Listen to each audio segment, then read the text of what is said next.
is up, everybody? Welcome to Pop Culture Philosophers. Welcome to Rockin Robbie Live here on a Sunday night, April 25th, 2021 to be exact. I am your host, Rockin Robbie Billups. Station, everybody. How are you doing out there? I hope you've been excellent to each other, and I hope you've had an excellent week since we've last spoke, since last Rockin Robbie Live, but obviously probably not the last time some of you guys have seen me lately. Anyway, I'm rambling. We are a couple minutes late because those young bucks and the backlog bros, it's a backlog bro, had to run their show a little bit late, but never let it be said that ye old Rockin' Robbie is not facilitating to the young crew. Anyway, what is up, everybody? Welcome to the show. Tonight we're going to be chatting about comic books, movies, pop culture, and a whole lot more. We'll be taking a look at our favorite comic books of last week. We'll be looking ahead at what's coming up in shops this week. We'll be talking about Falcon and the Winter Soldier and the finale of that show and what I think about it. We're going to be talking about the new Mortal Kombat movie and full-on spoilers for Falcon and the Winter Soldier and Mortal Kombat when we get to that bit. We're also going to be talking about the top 5 favorite current Image comics that are currently going on, whether they're miniseries or ongoing or whatever, it doesn't matter. And then a little bit of show and tell. And we got a very special edition of Marvel in the 80s? What is going on? Anyway, welcome to the show. Let's get the conversation going. The show is driven, fueled, if you will, by your questions, your comments, your thoughts, your concerns, all of that. Get it in right now. Let's get the conversation going. Also, I do want to say you can support the show with Super Chat or at patreon.com/PCP, like these fine PCP patriots right there. You can follow Pop Culture Philosophers on Facebook and on Instagram. And if you're on Facebook, you might as well join the PCP Army. It's the official Pop Culture Philosophers Facebook group. And if you are so inclined, you can follow me personally over at Twitter at the Rockin Robbie. And you can always find podcasts and more at popculturephilosophers.com. Links to our merch and everything else in the descriptions below. So how's everybody doing? We got an exciting week coming up. Of course, the weekly comic book review was going to be Tuesday night. You know, knock on wood, right? You can never tempt fate too much nowadays, can you? Thursday, there's not a Rockin' Robbie Live with, but there is the Best Comics of the Month stream. That's right, Thursday, April 29th. I believe 6 p.m. Central is the time, but it will be on the Comics with Bueller channel. Very excited for that. And the very next night, Friday night, is PCP Movie Night, and it's the PCP Army Audience Poll Award winner. It's the audience choice, and it's Mallrats. And we will be joined by Joe Corallo for that, who was just recently on Rockin' Robbie Live with Joe Corallo. Go figure. I saw that Jim Mint, by the way, was up in the building. So Station Jim just had a great conversation with the comic historian. Really cool show, bro. I really dug it. Very good stuff and very big things happening over at the Gympire. Let me just say that. Dylan's Horror Show does roll on through Saturday night with the spotlight on the director, Eli Roth. We're talking Hostel 1 and 2. We're talking Cabin Fever. We're talking about so much just gory, gooey goodness. That'll be Saturday night on Dylan's Horror Show. So how's everybody doing? We got the usual crew of misfits up in here. What's up, Entropy? What's up, Jamie? What's up, Mars? What's up, Bread? What's up, Afro X? What's up, Eric? What's up, Fable? Let's see. Kirby, Nick from Comic Culture. Two Gun Pedro, Pew Pew, my man. What's up, B Black? What's up, Eric? What's up, Ace? What's up, God Tank? What's up, everybody? Darth Timo. Missing Link. Jesse. Say what? Did he just say making fuck? All right. How's everybody doing? We got a jam-packed show tonight. I'm super, super excited to be here. Anybody watch Mortal Kombat? Anybody watch the end of Falcon Winter Soldier? I'm still not caught up on Invincible. I watched those first 2 episodes, and they felt long to me, so I think it wraps up this upcoming week because I think I saw Big Herm say that on his show, and I really like that. By the way, if you ever find yourself on Sunday just itching for Rockin' Robbie Live to start, and you're just like ready to just start jumping in, you should check out Big Herm Collectibles. Big Herm Collectibles does like the pre-show to Rockin Robbie Live, him, TM Nerdy, and a whole bunch of people sometimes, like today, they gather, they talk about pop culture nerdiness, and it's been a real fun show. And speaking of Big Herm, let me just say this. There is no Rockin Robbie Live with this Thursday night. But that's because we want to put full attention to the amazing group of comics and comic book commentators that we're going to be chatting with on Thursday night over at Comics with Bueller. But the next week, we got shows lined for every Thursday night in May. Let me go ahead and tell you what's coming up. We got Big Herm himself, Big Herm Collectibles on the channel Thursday night, May 6th. Then we got Dan Waters, one of the best writers in comics right now. He's going to be joining us May 13th. The next week, May 20th, we got Tony Fleece on the show. That's right, Tony Fleece. I talked a little bit of shit about the variant cover of Stray Dogs this last week. He commented on the video. It started a conversation. He's going to be joining us May 20th. That's the writer of Stray Dogs. And then May 27th, to cap off the power month that is May, we have another one of my absolute favorite writers in comics today, Michael Morisi, the writer of one of my single fantastically favorite comics of the last 5 years, Wasted Space. Yes. So there you go. Super fun. Gonna be great. God Tink says, me and my wife loved Mortal Kombat, but then again, we grew up in arcades. I grew up in arcades too. And Mortal Kombat was a big deal. And I've heard some criticism, about the story and this and that, but I think Mortal Kombat's you could say this about every movie. Your expectation will probably have a lot to do with how you initially think on a movie. And sometimes maybe a second viewing is needed. Like maybe the review that I'm going to be giving in like an hour or so, maybe the thought will be different on the second time I watch it. So that's why we like rewatching movies here at PCP, especially ones that resonate in some kind of way. And Mortal Kombat resonates. Why?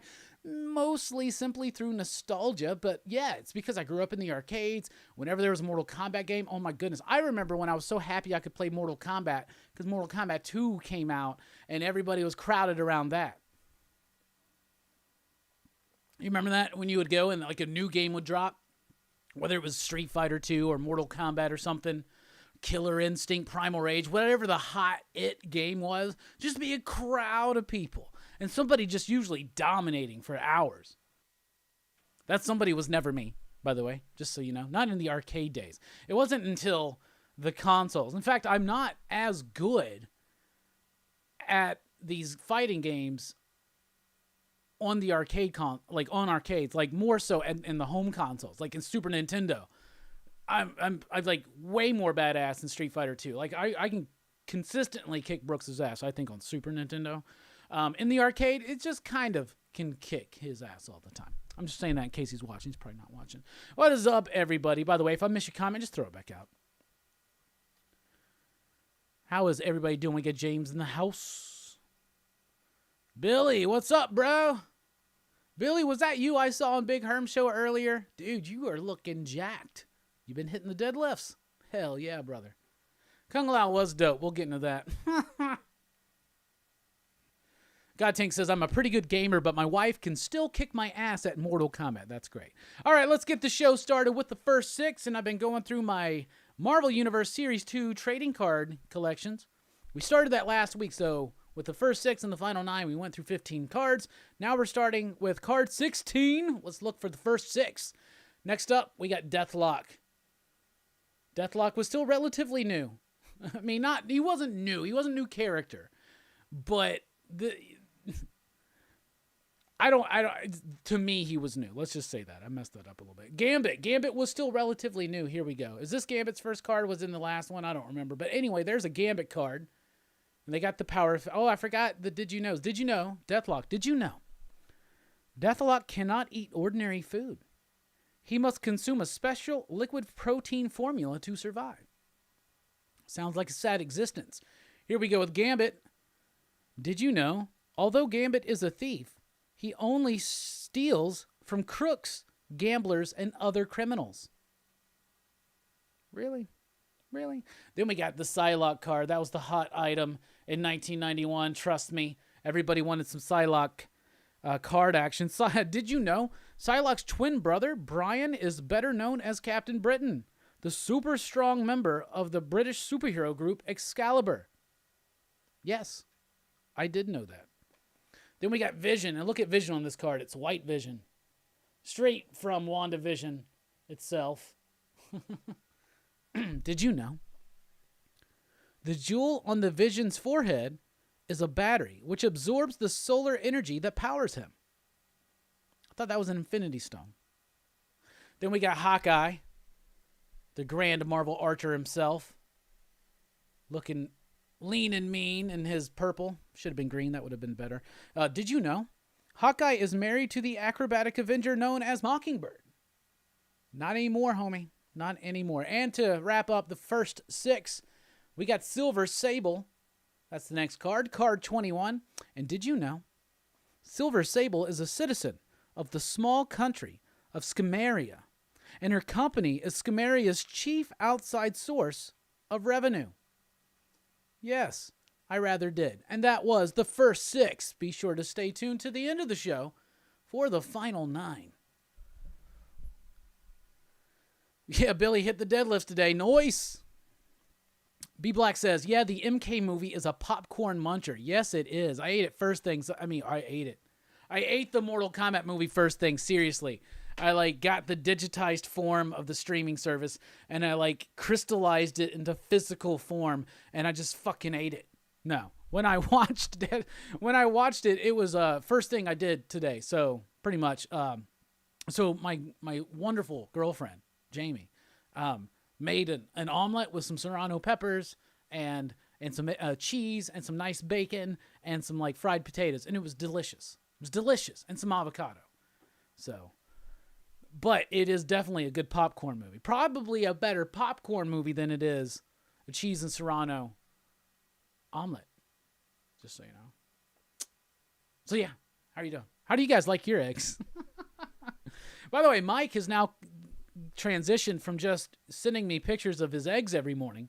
He sent me pictures of his lunch today. All right, let's commit to the bit where I'm going to start sharing more food pictures in the PCP Army and here in the post credits.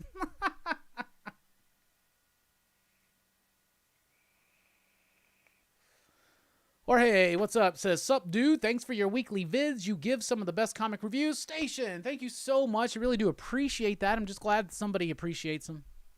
But thank you. I really do. It's a passion I have, and it's a passion I love to share. And I feel like I was born to share it. Anyway, thank you guys. Wasn't Psylocke in X-Force, or did she fight against Deadpool? Psylocke was in X-Men. She was originally a member, and then she was part of the X-Men Blue team when she went into the Asian body. That's no longer now. So there's 2 Psylocks, which can be... Actually, there's no longer 2 Psylocks, I guess, because one of them's Captain Britain now. Anyway, all of that aside, no, Psylocke, she was part of X-Force in the most recent runs of X-Force. Not originally, but she was part of the run by Rick Remender, which was freaking fantastic. She's not currently part of the team. And they've done a split since then of Betsy Braddock and Psylocke, Quinnon or whatever. So it's a bit different now, but she was in that amazing Rick Remender Uncanny X-Force run. That book is worth it. So I got an idea I want to run by you guys. Got to watch Robbie every week before I head to my LCS. Hell yeah. Thank you. Thank you. Hey, look, there's Stefan saying it right there. She's in Uncanny X-Force Afro. Hell yeah. Thank you, Fable. Yeah, these cards are great. I like, it's Marvel Series 2 doesn't get a lot of love. People really remember 1, and people love 3. 4, I think, is underappreciated. I love Series 4, the ones where they all connect. But 2 is a really great card set, and you get some amazing artwork from Art Adams and others. Mark Bagley. The way we're gonna start that's a Ron Lim Psylocke. That's pretty. For Ron Lim, it's pretty nice. I mean, it's Psylocke. What more do you want? I'm trying to figure out who did that Gambit. I can't read it. I'm trying to read his signature, and it's just debris in the fucking air. Jane? I don't know. Anyway, there's some really great art. And the way we're starting the final 9 is probably my favorite card in the whole set. Let's be honest. Whoa, look at all those blue wrenches. What's up, everybody? Station for the moderators, y'all. They help keep everything going. Godtink says, little known fact, Robbie does this whole show in one breath.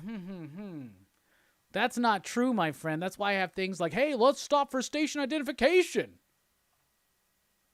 So I can take a breath, and I always appreciate super chats because it gives me a little bit of a Joker interlude.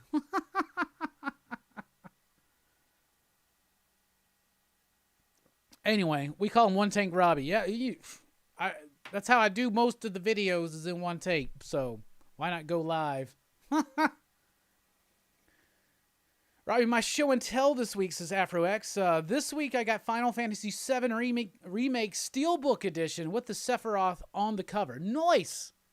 Did you get a slip, though? Did you get the steel slip? Just wait, Fable. It's going to happen. It's going to happen. Speaking of slips, we got the Prince of Slips here. J-Strick, Station. Everybody give a hearty station to J-Strick. He says, PCP Army, Station. You're so worth it. Rockin Robbie, you the man. I love how J-Strick is the one that likes to complain about how it's all a bit. And look how he comes up in here. It's all bit. Robbie, you the man? That's got to be a bit. J-Strick doesn't respect me that much, y'all. Trust me. Yeah, he is slipping it up. He's slipping it up, and he's slipping. Damn, I hated to hear about DMX. Thinking about slipping, I was about to start going, slipping, falling. I can't get up. Then it made me think of DMX. That sucks. That really sucks to lose DMX. Bread68, what's up, my man? Got some great comics at the Deep. Thanks, Robbie. Thank you. Bread68, everybody. Hell yeah. I remember you now. Station. Hey, there's Big Herm. What's up, man? I was telling everybody to join us May 6th as we do Rockin Robbie Live with Big Herm Collectibles.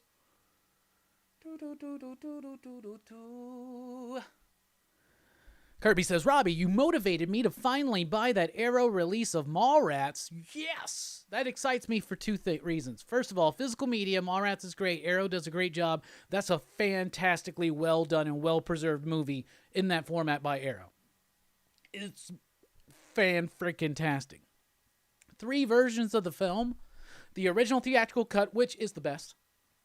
The extended cut, which adds in so much information that you only ever heard about or saw in deleted scenes, being a View Askew fan like I was in the 90s.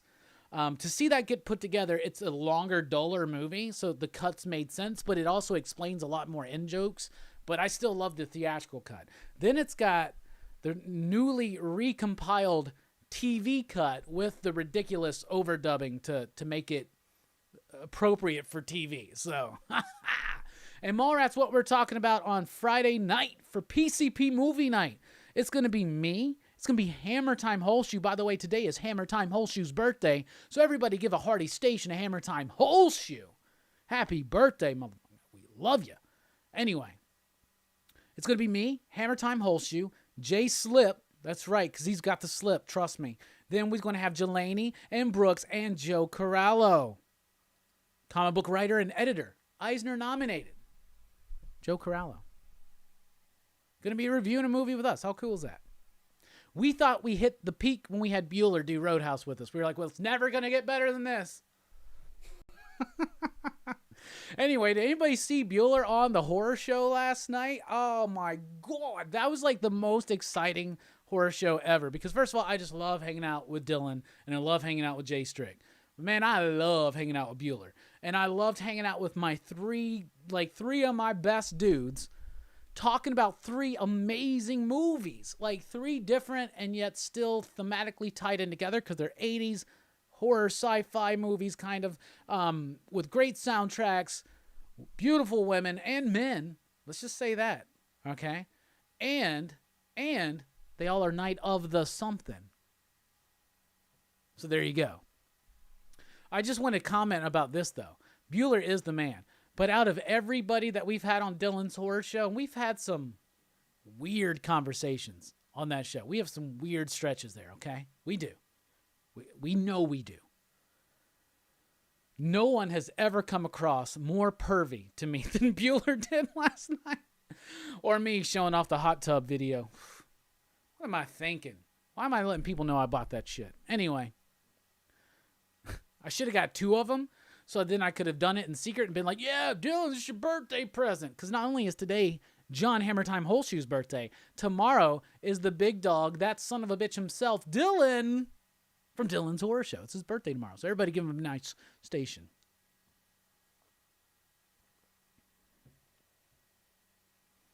Missing Link said, Last Action Hero almost won. Would have gotten away with it, too, if it wasn't for you kids and that pesky dog. Yeah, for a moment there, it got really tough. And then Dylan found out. And I know Dylan went and voted. Jay Strick probably created a fake account so he could vote. Who knows? But then it peaked and it never caught back up.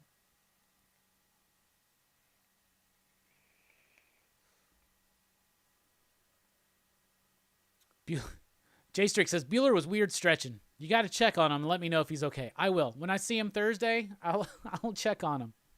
Or if he pops up here today. Bueller likes boobies. What can you say? Hey, a lot of us like boobies. I think it goes back. You can go back to the mother's milk. And that's not even appropriate for Teen Dog Shay's night, Robbie. What are you? Sigmund Freud? He wasn't weird stretching, man. It's just a joke. Some people get embarrassed on live streams to talk about how much they love like a nude scene in the 80s horror movie. Some of us do. Most of us don't. It's just whatever. It is what it is. Yeah, God, think that's right. Happy 15th. Hey, we got 90 MFC in the house. Chad, 90 miles from comics. What's up, my man? Saw you briefly at the end of Jim's stream. I was like, oh my God, Jim's still live. I get to pop in and say what's up. I did the station. He's like, yo, Robbie, what's up? We were just talking about you a little bit ago. We're out, y'all. Dip. I was like, what were they saying?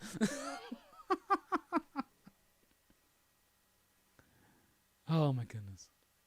62 Lefty Blue says, tomorrow is my nephew's birthday, and this Thursday is my birthday. Getting old, fellas. Happy birthday, 62. You're only as old as you feel. And if you feel old, you just feel wise, I guess. James says, the horror show was great. Loved it when Dylan said Bueller's the only one that is nice. And then Bueller told him, screw you, Dylan. It was classic. It was great. And every one of us is selfish. Oh, booty's fine, too. There's a lot of booty in Night of the Demons. That's what we were talking about. Music is my life.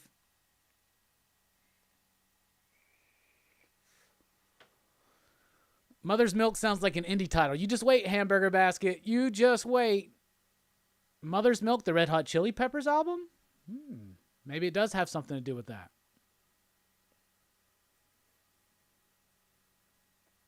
Oh, there's Jim. He says, I was saying I love when I drop a title and watch your review saying how that book still sucks. Yeah. I go through the torture for you, Jim. Don't worry about it. I'm like, it's like fucking some Doctor Strange shit or whatever. Like Jim's doing magic and I'm the one like fucking like taking on all the damage because I'm continuing to read Amazing Spider-Man. Actually, though, Amazing Spider-Man's been rather good the last few issues. But that doesn't mean that it's not going to get bad because I feel that Sinister War is going to be rather bloated. That's just me, though. But you know what? Don't judge something until you read it.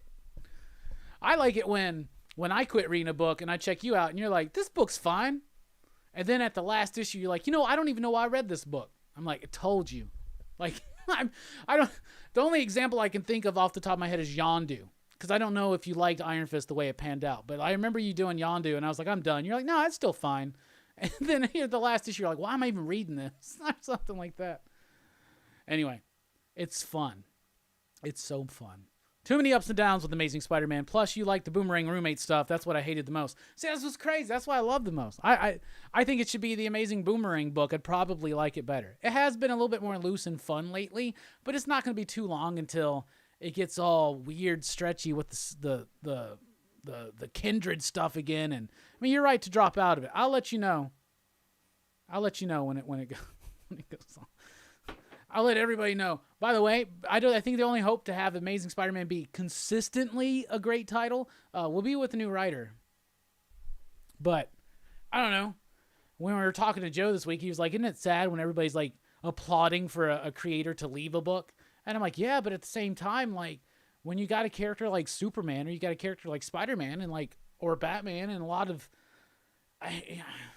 how long do you stick with it when the majority of the people who are actually buying the books are like, yo, we don't like this. Why is it so long?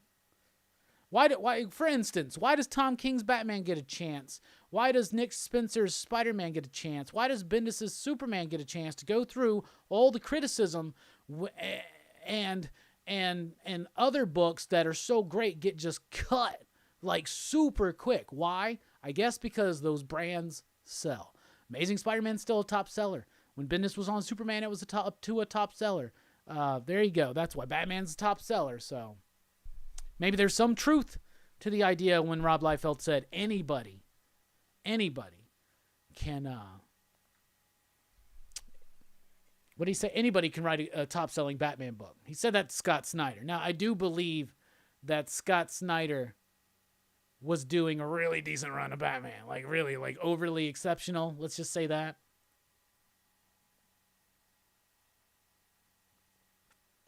I don't see Dylan here.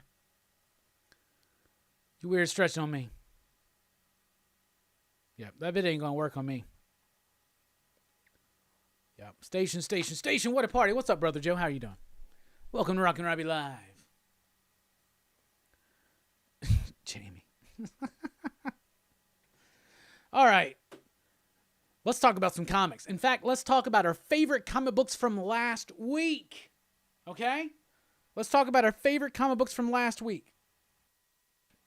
That means I want to know, what was your pick of the week?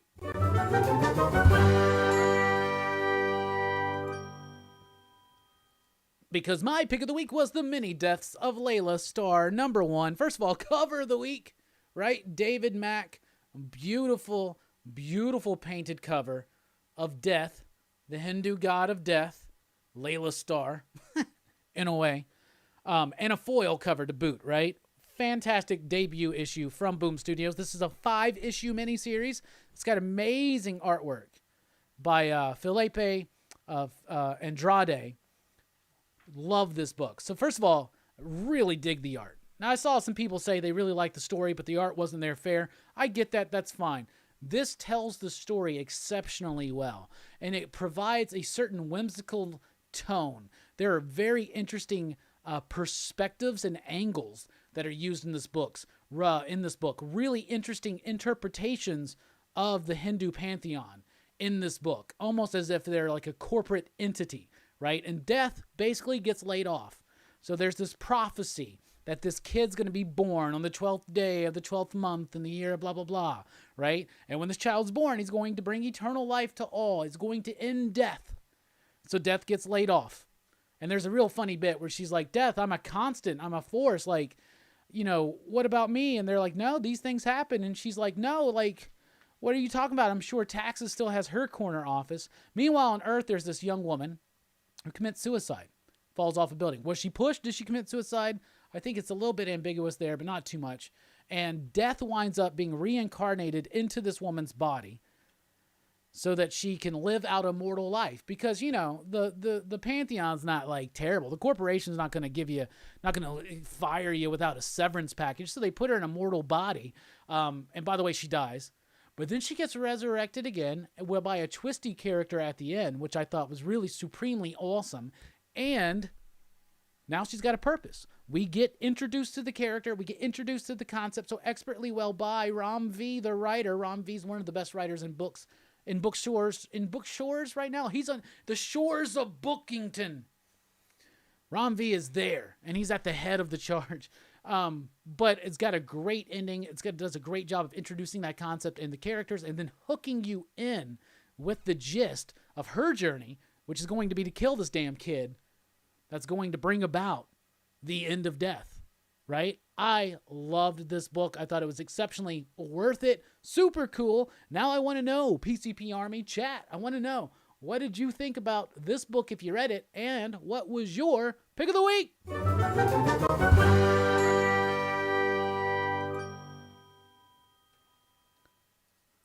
So what was it? What'd you think? Let's take a look. Gonna go back. Here we go. Nick says, Layla Star. Hell yeah. Nick got a copy from my shop. I'm glad you got it quickly so that you could read it for your video. Nick does great weekly reviews, by the way. Does a whole interview, don't you? That's a bit weird. I don't know if he does. Maybe he just did this one week. Maybe I misread it. Misread it? Whatever. Tomorrow says Layla Star, Stray Dogs, and Nightwing, all three amazing. Nick says, but man, Stray Dogs 3 was fire too. In fact, double fire. By the way, Tony Fleece here on the channel, May 20th. Very excited for that. The writer of Stray Dogs. He basically, I got in touch with him because he left a comment because I was talking shit about movies by one of his homies. I guess Gary Doberman. I don't know. It's going to be funny. Just got my books today, Missing Link says. Only read Layla Star. So far, that's my pick. Obviously, then, right? 62 Lefty Blue says Layla Star foil cover. Godtank says, haha, everything floats. Hell yeah, I love that book. Did you see me try to, like, over-explain it to everybody last Wednesday night on Tomorrow Cinema? Mars says, the mini deaths of Layla Star was the best thing out last week. It was awesome. J Strick says, Layla Star was incredibly brilliant. Rom fucking killed it, bro. Yes, he did. Yes, he did. Hamburger Basket says, very cool pop culture wrap-up. Thanks for those videos. Well, thank you for watching them. Tomorrow says, friggin' Stray Dogs was intense AF. Kirby says, my pick is a tie between Layla Star and haha. Stray Dogs 3 also hit hard. Over hard. Some might say. Missing Link says, looking forward to Ultra Mega, Radiant Black, and Stray Dogs. J Strick's loving Nightwing since Tom Taylor hopped on. Me too. Tomorrow says, Layla was my pick on the No Good Show.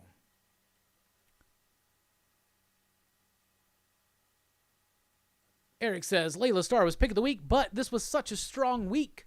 Nightwing is stellar. Sword is fun as hell. Way of X was a great intro issue, and I even enjoyed X-Force. Station, Eric. Hell yeah. Eddie says, Rain Like Hammers number 4 was dope as hell. That Layla Star foil cover was a must-grab. Need to read still.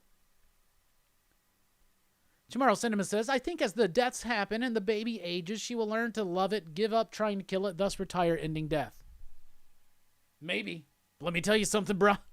When it comes to Rom V, you don't know. You just don't know where it's going. Trust me. You can try to figure it out. I don't know. You will. Maybe you did. Maybe you just nailed it. I hope Rom watches and goes, shit, we got to change the ending. We got to change the ending of Mini Deaths of Layla Star. This making fuck just fucking figured it out. Did he just say making fuck? Big Herms, pick of the week, some Nightwing, Stray Dogs, Layla Star. Jeff's here. Hello, Robbie, Army. One Love and Station from Chi-Town. Station. Mad respect. I bought Layla, The Rise, and Spider's Shadow. Nice. I wasn't the biggest fan of The Rise, but it's all right. Bring Tomasi back to Superman. I think we're beyond that. Philip Kennedy Johnson's actually doing some solid work with it. But Peter is back on Super Sons. Travis says I didn't get my books yet, so I'll just say Shadowhawk. Okay. Jeff says, my pick this week was reading Decorum 1 through 6. See? It's a simple story. In an overly complicated world built out fantastically well.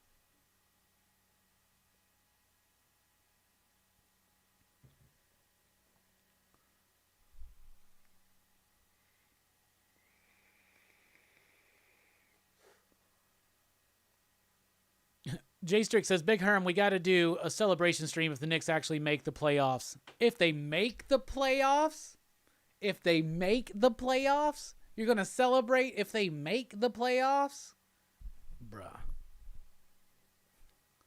No, I get it, though. I understand. The Yankees, yesterday was a great game. I loved watching Garrett pitch. That was a pitching duel yesterday. That was a fantastic game. And the first game I've gotten to watch in like over a week.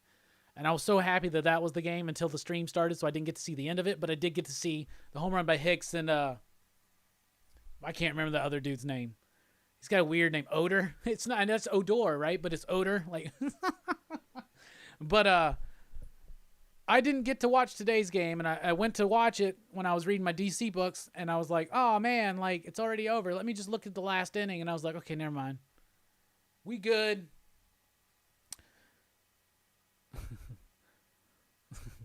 That's a long-ass team to cheer for a team. That's a long-ass time to cheer for a team with no reward. I get it, bro. Hey, man. You know how I'm going to feel if the Cowboys ever win a conference championship again? Just a conference championship. If we made it to the Super Bowl game, I would lose my fucking mind, bro. Jim is like, stop the presses. Robbie likes decorum, right? Yeah.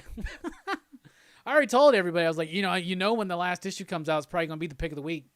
It's, by the way, later on in the show, we're doing top 5 favorite current Image comics. What do you think number 1's going to be? J Strick says, I was 18 the last time we made the playoffs. Bruh. I was younger than 18 last time the Cowboys won a Super Bowl. So there you go. Whatever. Get off my sack, bro. Stefan says, J Strick, try being a Lions fan. You know who's a Lions fan? John Hammertime Holshoe. Today's his birthday, by the way.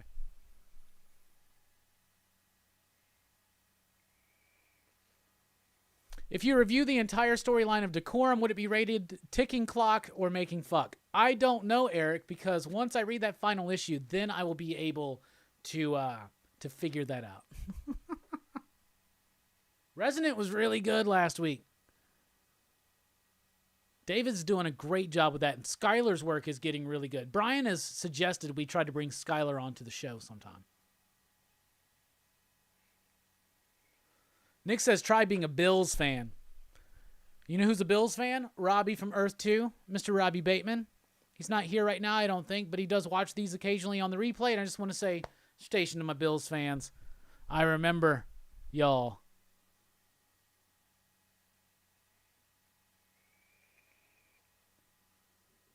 I was like, Jay Strick, because the Knicks and the Lakers played that one time. And then the Knicks won, and me and Strick were going to hang out, but it was after the Expo. It was a long weekend, so we didn't.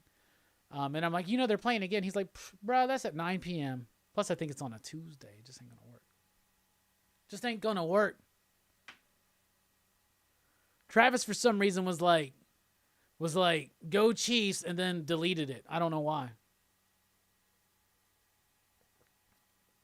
Try being a Dolphins fan, Chad says. Bills actually look like a team now. It's true. Can you explain Decorum? I can explain Decorum very simply. Here it goes. It's about an assassin's guild, right? And their best assassin is training their newest rough around the edges recruit. And in the midst of all of this, there's an object that all these different organizations in this very well thought out galactic empire, right? There's a lot of world building that seems to over densify the book. I don't know if that's a real word, but it's right. But there's something that everybody's after. It's an egg. And then the person who winds up, and that's basically everybody's after this egg, and the Assassin Guild gets put in charge by one faction, and then maybe there's some conflict that gets involved. That's basically it. Stefan says, is Robbie explaining Decorum? Don't worry, I'm used to shit like that. Dude, I can't tell you how many times at the shop I explain Final Crisis to people. And in fact, the entirety of Grant's Batman run, I would talk about that over and over to people because they'd be like, I just didn't really like Final Crisis, and I didn't understand the Morrison Batman run. And I'm like, let me tell you something. See, in the 1950s, there was the Batman Azura and R.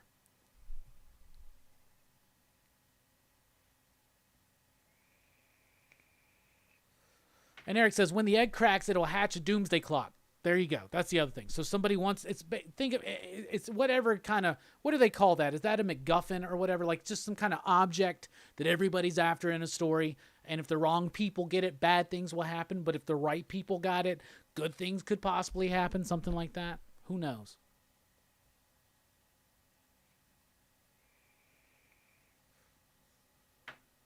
Afro X says, who the fuck cares about sports? We speak of gods and demons, not the trivial pursuits of man. It's a cool quote. Sounds neat. But I like sports. See, there's a lot. It's a misrepresentation, I think, that people think that those into nerd culture stuff don't like sports. Sports is like being a sports fan is a nerd culture thing to me.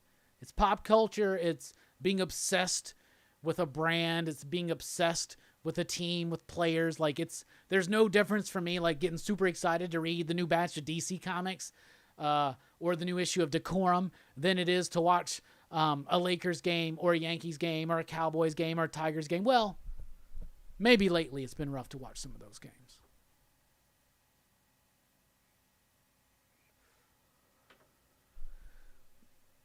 Yeah, I'm looking jacked. Ugh. I've been doing them deadlifts. Yeah. I deadlifted a fucking pot roast last night. It was delicious.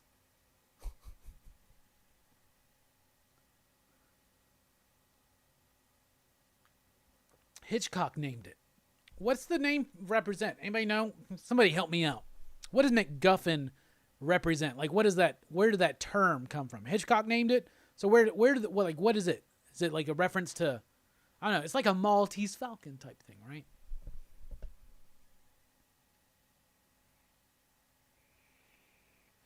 Empire Comics is Station. What's up, brother? New screen name here. Station Empire Comics.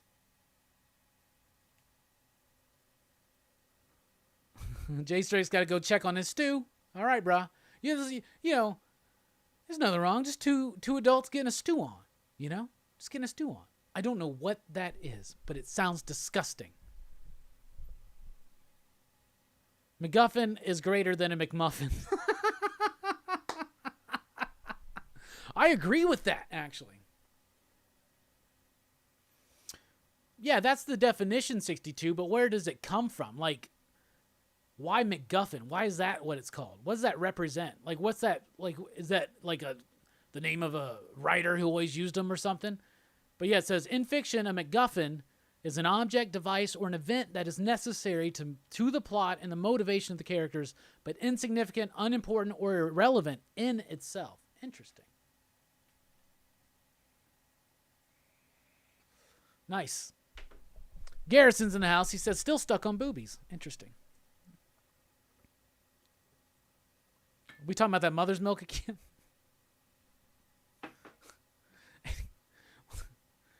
I didn't pull up the page of what's coming up in shops this week.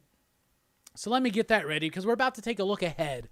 We talked about, it's from Professor Jared Von McGuffin. Now here's the funny thing. I don't know if Jim is really serious or if he's fucking with me. I don't know if it's a real or if it's a bit.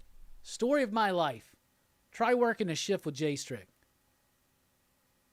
Or me. I'm going to look that up. Professor J. That sounds like something you fucking made up, man. I want to start saying that. I like that. Professor Jared Von McGuffin. You know, Jim's got his characters, his alter egos. You know, Jiminy Mint. Or is it Jimmy? It's Jimmy Mint, right? And then Jim the male guy. Maybe I should start up Professor Jared Von McGuffin. Or maybe we should do a show together, me and you, Jim, where we like dress up and like we're Hugh Hefners or something, and we like very pretentiously critique shitty comics as if they're masterpieces, and that could be your name. McGuffin has a word for a plot device was Alfred Hitchcock. He got it from an old Shaggy Dog story in which some passengers on a train interrogate a fellow passenger carrying a large, strange-looking package. Okay. That still doesn't tell me where... It's fine. I get it. Nobody knows. Oh, what's that package up there in the back? Oh, so the answer... Oh, that's just that's a McGuffin. Okay. Well, that's cool. Jay Strick, true words could not be said. By the way, Jim Mint says, let's do it. So now we're committed. Now I got to get a fucking smoking jacket. Jay Strick says, you either die a hero or live long enough to see yourself caused the very bit you sought to destroy. Yeah, there you go. Hey, what's up, TSG? How are you doing? Station. Anybody else got any final thoughts on their favorite book of last week? Before we look ahead to see what we are most excited about this upcoming week. Like Rise of the McGuffin was the last Star Wars movie.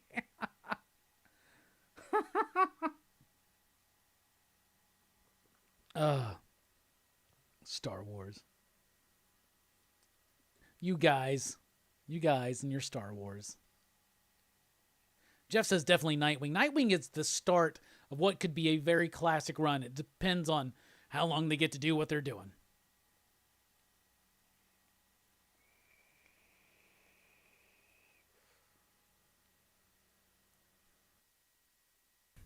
Mars is this coming week. I am so looking forward to. Yeah, me too. Let's take a look at what's coming out this week. Let's start with the smaller presses. Let's start that way. We don't usually do that. So we get John Carpenter's Tales of Science Fiction. Hell, #1. So there you go. Cold Dead War #2. I never got issue 1. We're not going to be able to get them. That sucks. And it's like a spec book. It like went up. I'll get an issue 2 though. Guess I'll just read it digitally. That sucks though. Cult of Dracula #2. Great cover by Shannon Meir, but not a good book in between those pages. Damned Cursed Children '4. Dead End Kids Suburban Job #4. That's the final issue of that. Erratic #5. That's the final issue of that AWA book from Claire Andrews that I'm really, really digging. Eighth Immortal #4. Era of Great Wonders #5. The Galactic Rodents of Mayhem #1. A new one from Scout. Looks wild and cool. And I'll let you know what I think about it Tuesday night. Happy Hour #6. Hatchet Vengeance #3 is out this week. I Breathed a Body #4. That's one to be on the lookout for. I love that book. Love and Rockets #10. Unsacred Volume 2 #6. Modern Frankenstein #1. Believe that's a new heavy metal book. Nuclear Family #3. Shadow Doctor #3. Shadow Service #7. Shadow Man #1. Anybody wanting me to cover a Valiant book? Here's your chance. I get to jump on with a new #1 and I'm ready for it. Snatched #1's a new one from Scout. Stake #2 from Scout. I still haven't read #1, but I'm ready to read 1 and 2 tomorrow night and get ready for the weekly comic book review. And Witchblood #2 from Vault Comics. Also from Vault, we have the second and final volume of The Plot. So if you've been trade waiting The Plot, now's your chance. From Image Comics, we have Bitterroot #12. Fantastic. Crossover #6 is out this week. Deadly Class returns with issue #45. Department of Truth #8. Friend of the Devil, which is a Reckless hardcover. I still haven't read the first one. It's Brubaker Phillips, but you know it. You know it. The final trade paperback of Gideon Falls. A second printing of Geiger #1. Helm Greycastle #1. It's a new 4-issue miniseries debuting. Outcast #48. Shadecraft #2. Spawn 317. Summoner's War. Yes, Summoner's War Legacy #1. What is that? Two Moons #3. From Dark Horse Comics, we got Cyberpunk 2077. You Have My Word #1. There you go. Ooh, and the Toys of He-Man and the Masters of the Universe hardcover. Bro, I ordered that thing like last year. Damn.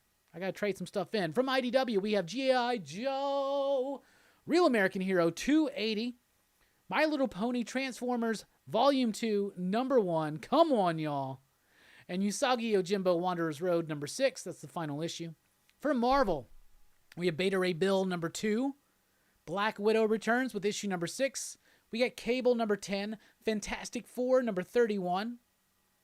You know I'm excited for that. Miles Morales Spider-Man 25 starting the Clone Saga. Lots of first appearances of Miles clones if you're interested, I'm sure. Oh, and they're doing the Skyline variant again. That's neat. They're doing a lot of covers for that. MODOK Head Games #4. New Mutants 17. Savage Avengers #20. Ready for that book to get back on track. Post King and Black tie-in necessarily, unfortunately so. Silk #2. Spider-Man Curse of the Man-Thing #1. Continuing the story from Avengers Curse of the Man-Thing by Steve Orlando. Star Wars Darth Vader number 11. The Marvels number 1, new one from Kurt Busiek. Ooh, speaking of Kurt Busiek, there's an Untold Tales of Spider-Man omnibus. I might want to get that. It would be cheaper to go dollar bin dive and find the original issues. U.S. Agent number 5. That, by the way, in the 90s, that was the best Spider-Man book, was Untold Tales of Spider-Man by Busiek. It's fantastic. And X-Men Legends number 3, diving back into the Louis Simonson days of X Factor. From Dynamite. Dynamite! What do we got here?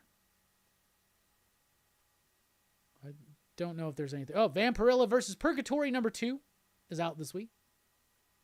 It looks like what they got. From Boom Studios, we have Abbott 1973, number 4, the penultimate issue. We finally get the second issue of Berserker. Did he? Did he say it? Did he say that? Dune House Andreides number 6, Firefly number 28. A second printing of Magic the Gathering number 1. Once and Future, number 18. And that's what's coming out from all those publishers, including some of the small ones, but not necessarily from DC, because when we get back from the break, we're going to be doing the DC Comic Sneak Peek, and I could not be more excited. So right now, I want to know, what are you most looking forward to coming up this week in shops? For me, my pick of most anticipated book out of everything. You ready for this? You ready for this? Department of Truth. A return of Martin Simmons to the artwork, I believe. I'm very excited to see this next arc fully on kickoff. So I'm going to go with Department of Truth. But I'm also really excited for Galactic Rodents of Mayhem. What are you most excited for in comic shops this week? And we'll be right back here for more Rockin' Robbie Live.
Station! Welcome back, everybody, to Rockin Robbie Live. We are now in Block B, or as we like to call it here, Bit 2. That's right. Welcome to Rockin Robbie Live. I am your host, Rockin Robbie Bills, and this is Pop Culture Philosophers. Tonight, we've already been talking a lot about comic books, movies, and all that kind of pop culture-ness and stuff. So we have a lot of fun doing this. So this show is driven by your questions and your thoughts, and we asked you before we went on the break, what comic are you most looking forward to this upcoming week? We got some answers, but first, let me say you can support us at patreon.com/PCP. Unlock exclusive content like, basically the main thing you get is a weekly newsletter from me, and along with that newsletter, and it's every Tuesday, you get an audio file of the weekly comic book review that is released hours before the video is. So you get the first stab at what is going on in an audio form, completely downloadable. You can follow us at Facebook and on Instagram. If you're on Facebook, you might as well join the PCP Army. I forgot. It was like Pop Culture Philosophers Army. The PCP Army, the official Pop Culture Philosophers Facebook group. I'm on Twitter at the Rockin Robbie. You can also support the channel just by liking, sharing, subscribing, clicking the notification bell, super chats, all that jazz and more. But we just appreciate you being here, spending your time with us.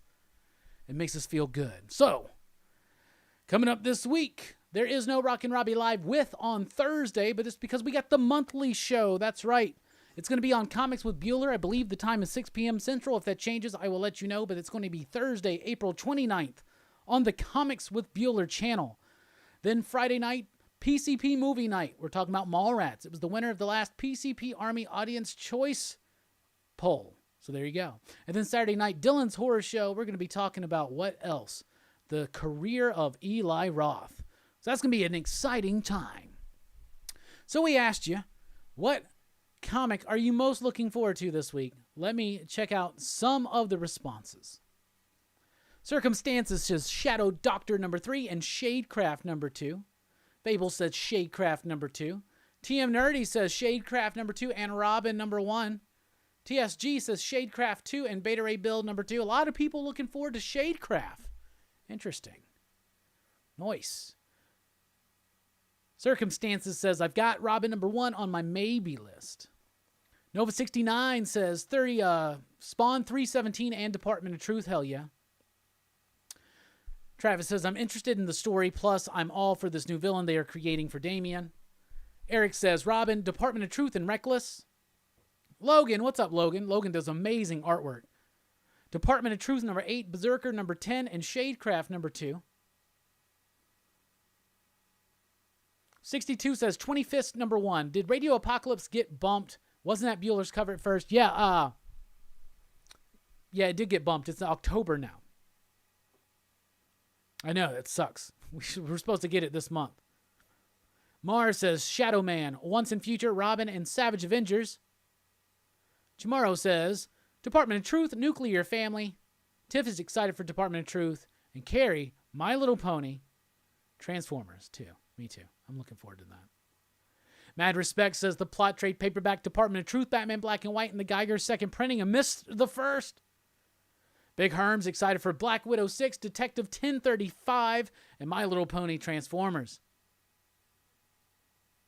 62 wants to know, did anybody else get the oversized Alex Ross Timeless Covers poster book? No, I flipped through it though, and it's a beautiful, beautiful book.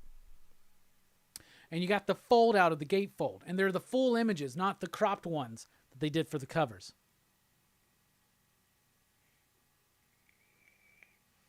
But it's really nice.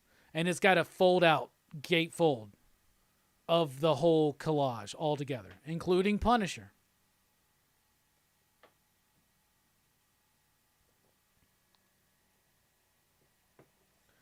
Unreal 62 says you get the full portrait of each of the 35, and it was way cheaper than trying to collect all the covers, and you get a poster. Yes, and it's rather large.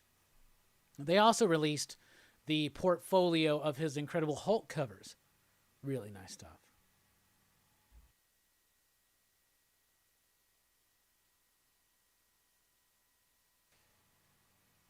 Mars says, gonna have to sign up for Facebook just to make it official. PCP Army for life. Station, Mars. Hell yeah. You're always welcome. Always welcome. Always welcome. All right. So we looked back. We looked ahead. Now it's time to look ahead a little bit more at the DC Comics, because you're about to get the sneak peek at my thought on this week's DC Comics, because this is the bit we like to call the DC Comics sneak peek. First up, Batman Black and White, issue number 5. Now, this has got some pretty solid stories in it.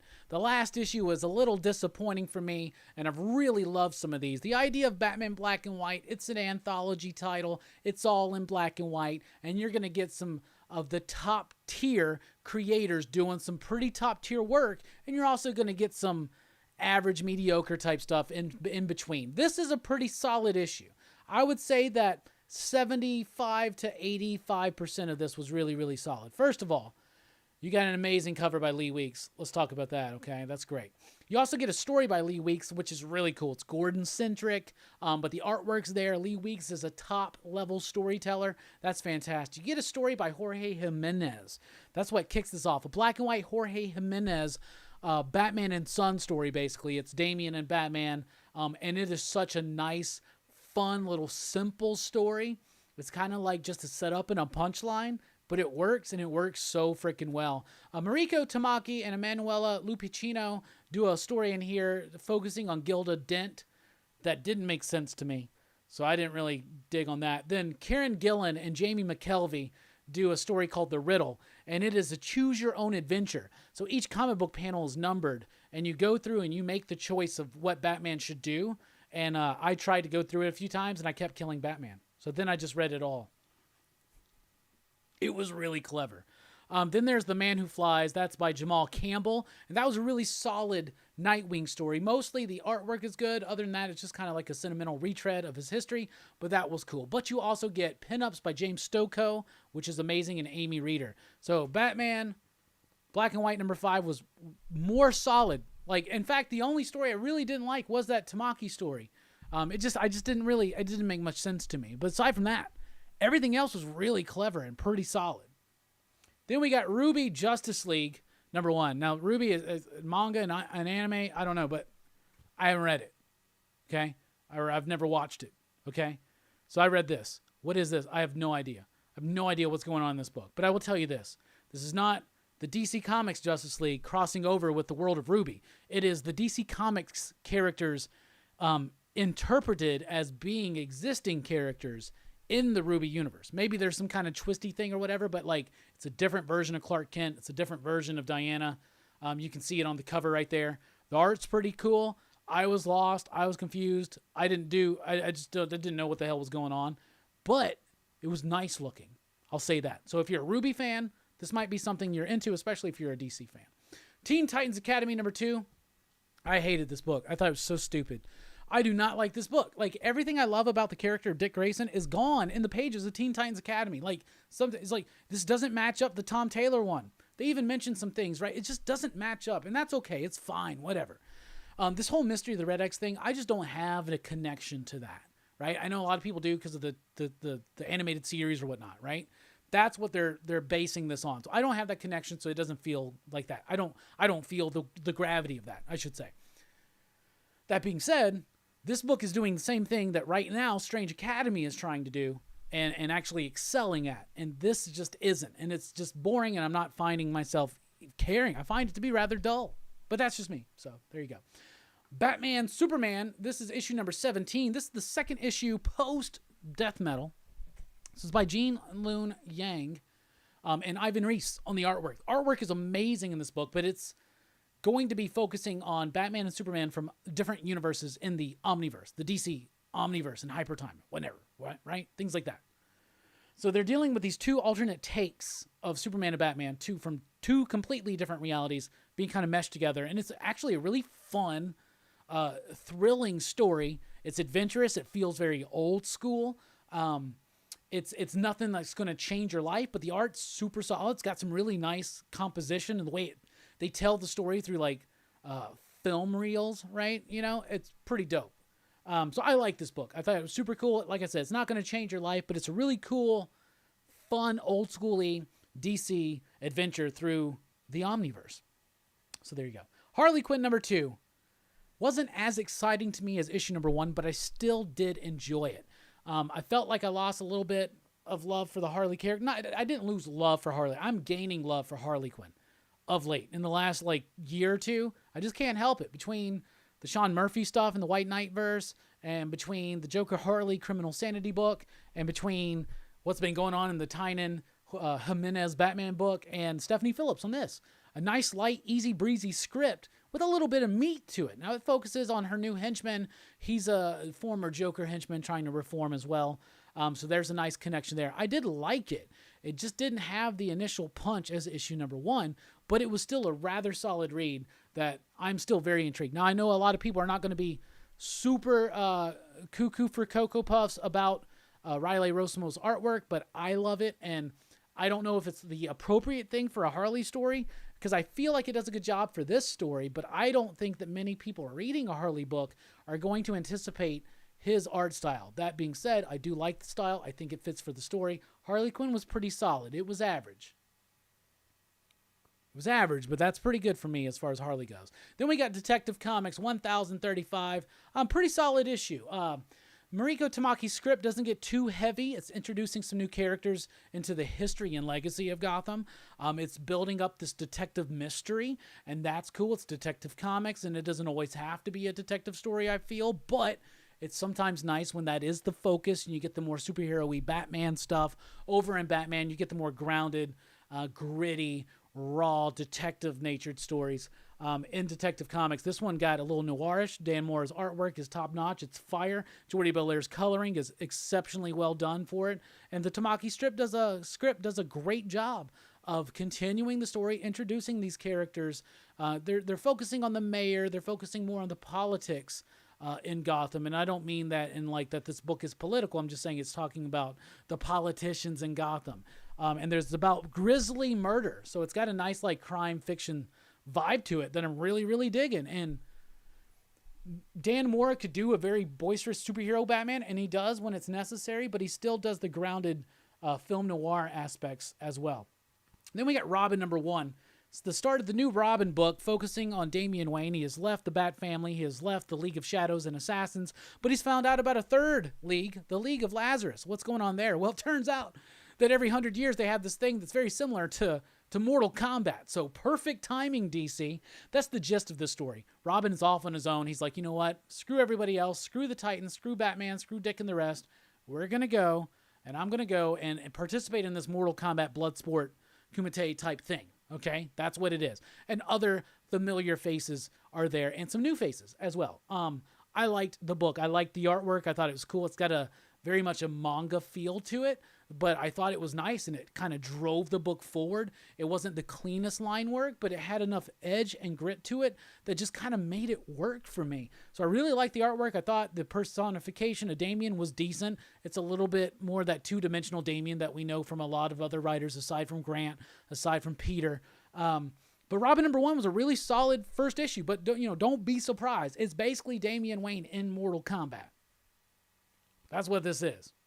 Dun, dun, dun, dun, dun, dun, dun, dun, dun.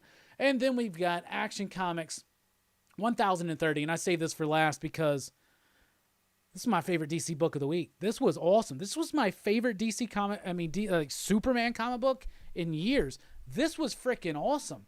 Philip Kennedy Johnson now. So he did the first issue of his Superman, and the first issue of his Action Comics was a two-part story that went one into the other. With artwork by Phil Hester. There was a lot of setup in there, but it seemed subtle at the time, but it was some good stuff. But it felt a bit kind of sentimental, maybe on the nose.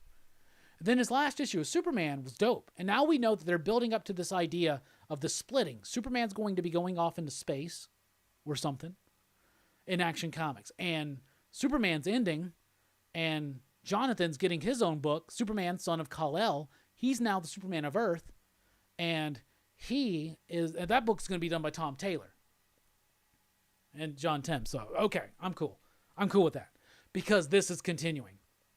Philip Kennedy Johnson not only understands the character of Clark Kent and Kal-El, of Superman, he knows how to world build very quickly. He knows how to take existing concepts that are rooted in decades of DC history, like War World and Mongol and the whole thing with Superman and Mongol, right?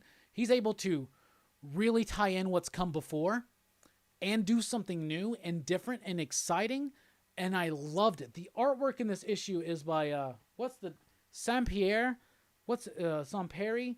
Daniel Sampere or Samperi. The artwork is freaking awesome. You know, I'm always talking and ranting on this channel about how when they do a Superman book, the artwork should always make him look so huge. We're looking up at him, or we're looking at him in an interesting perspective that doesn't make him look like a typical figure in a book, especially in the pages of his own book. The artwork is freaking masterful. It's so great. It's big. It's epic. It's a great setup, and it's using Mongol in a way that's interesting and not dumb. And most of the Mongols' appearances over the last several years have been really dumb. And like, honestly, I grew up and Mongol was the beast. You know, let's remember that Alan Moore, Dave Gibbons story.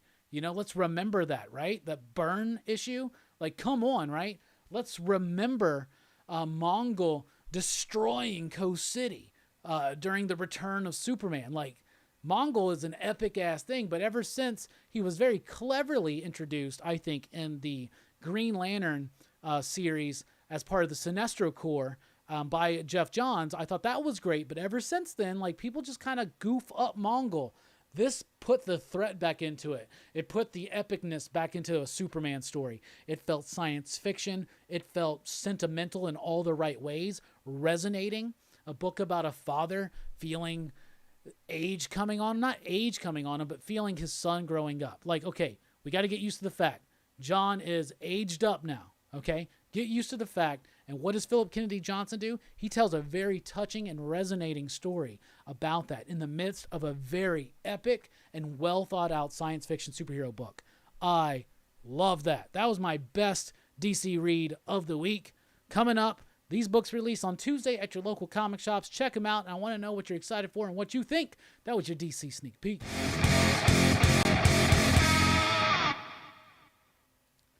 All right, now we're done with that. We're about to be getting on to Falcon and the Winter Soldier through the eye of the beholder. But first, let's just chat for a little bit. How's everybody doing? What you want to talk about? I probably missed a lot of the comments. I see Dylan here. What's up, Dylan? Dylan's Horror Show. Dylan said, an exciting Superman book. I don't remember the last time I heard someone say that, sadly. Well, I'm saying it now, bruh. That's it right there. And you could start here. Even if you didn't read the stuff that came before, you could start here. But I would recommend that you just read everything that he's done so far. It's fantastic. Philip Kennedy Johnson gets Superman, and he knows how to put... It's been a while since we've really had a good sci-fi take on Superman, I think. And maybe that's the trick, and I've said it before. Embrace the absurdity on Superman like All-Star Superman did. Embrace that absurdity. Now, this doesn't stretch that far, but it doesn't in a way. You know, Philip Kennedy Johnson does that Last God book, and I hear it's very meticulously, the world building's done very meticulously. It's kind of like a D&D campaign. He's like creating this whole world. He's doing that. And he's adding so many dimensions to Warworld and Mongol, just so subtly and slightly, but really leaning into this father-son dynamic. And this, I freaking love it. I'm head over heels for it. Hey, Mars Comics with Super Chat says best reviews on YouTube. Thank you. We appreciate that. And Station.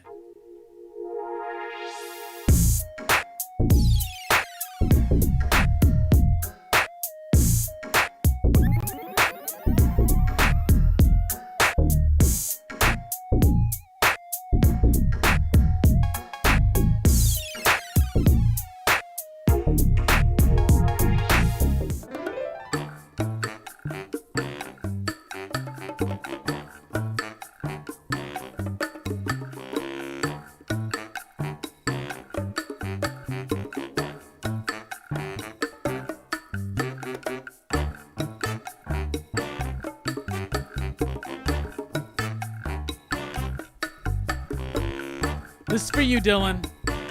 Happy birthday. Let me tell you about this little man I know. His name is Dylan. He likes to watch all these horror movies quite all the time, and he gets it on a rhyme. He likes to watch it on the Tubi, you know. He likes to watch it on Amazon Prime too.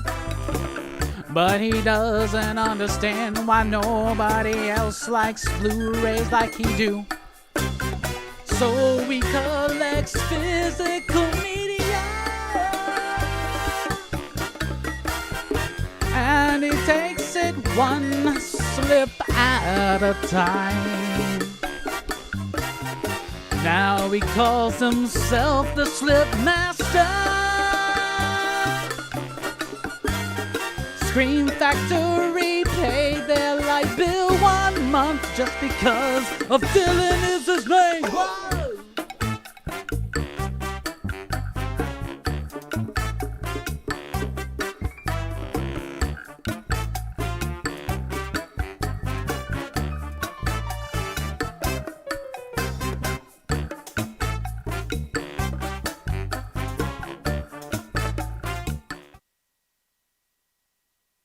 Nice.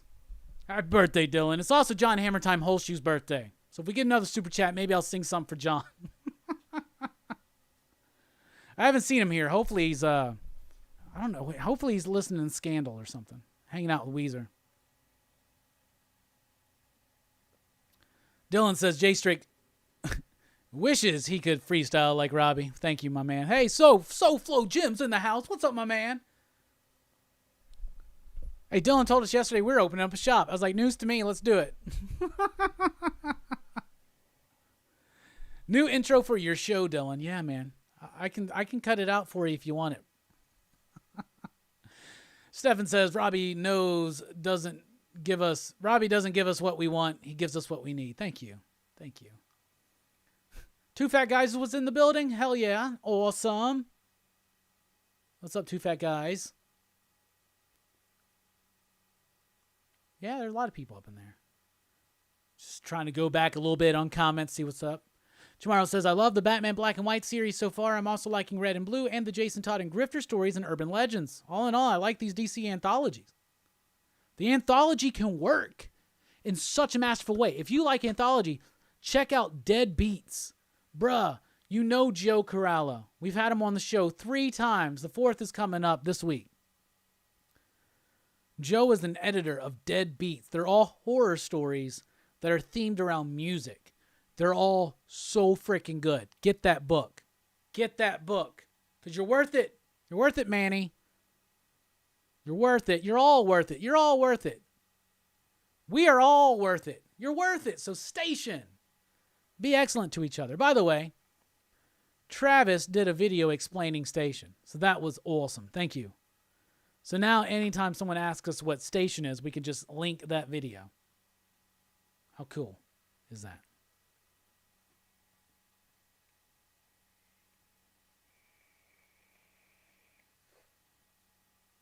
Who is the publisher of Deadbeats? I think it's, is it a New Wave or...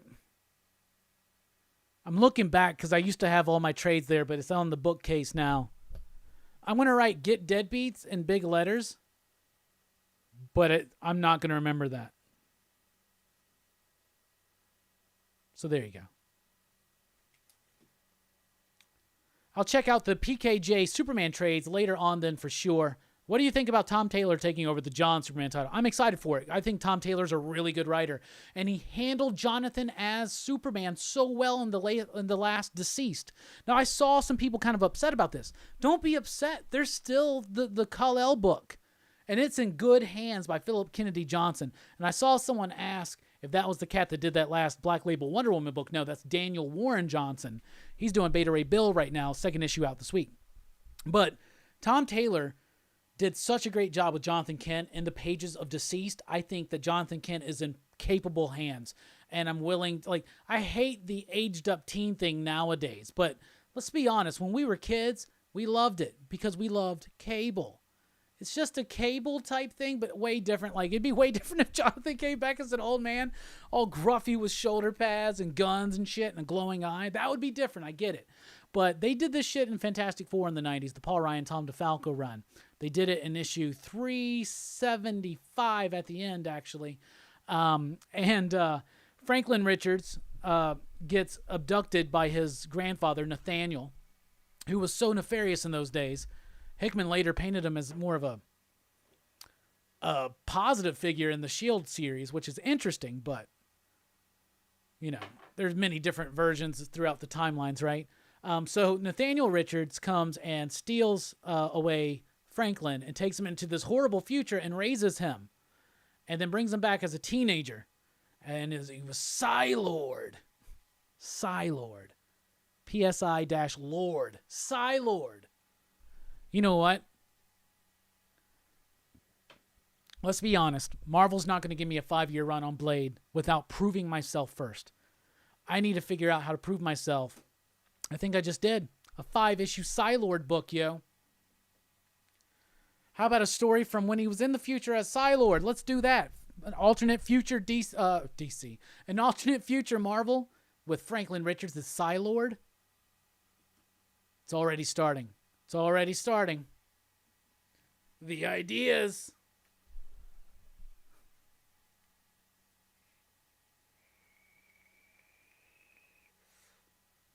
Brett 68's birthday was last Sunday. Station! Happy birthday. Belated, as it is. Jacob's got a question. Robbie, are you going to get Ed Piskor's Red Room? And do you think you'll get Barry Windsor Smith's Monsters at some point? I'm not aware of Barry Windsor Smith's Monsters. Let me write that down. I always write these notes down, and I always intend I need to write it in my schedule to look at my notes that I write during all my live shows, because I get recommended books and movies, and unless we make it a bit, it doesn't usually happen. But I am going to check out Red Room. I think I was the first one signed up for that book. I mean, I worked there, so it wasn't hard, but yeah, as soon as I'm totally getting that one. Would you take the red bit or the blue bit? Robbie, just write it and send it to Joe Q on the original Drink and Draw. Oh, like Joey Q? Like Joe Quesada? I don't know what we're talking about. Joe's loving the Haha book. Too bad it's only 6 issues. You know, weird stretch. On Tomorrow's Cinema last Wednesday, if you haven't checked out that show, definitely check it out, because I was on the channel and I got to hang with the Bad Batch. Had a great conversation. I love hanging with you guys. We're going to have you on the channel one day. We already talked about it. It's on my birthday. So that's always super, super fun. And in that, I went on this really long, weird stretch about like why Haha number was 4, right? Was way more elaborate than we were all thinking at first.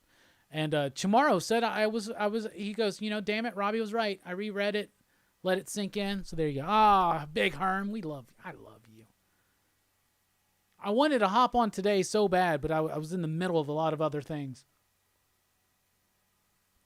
I've never been on stream with Rogue Trader. Maybe I should show up to one of his open mics, but aren't those at like in the morning? I'm working.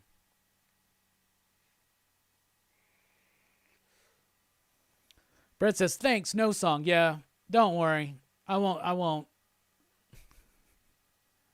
We'll save all the song bits. Dylan, I did watch Mortal Kombat. Actually, I'll be doing a movie review coming up shortly. But first, we're going to be talking about Falcon and the Winter Soldier. Falcon and the Winter Soldier. So, for the next 5 to 10 minutes, full spoilage for Falcon and the Winter Soldier. We're now about to hit the last bit in Falcon and the Winter Soldier through the eye of the beholder.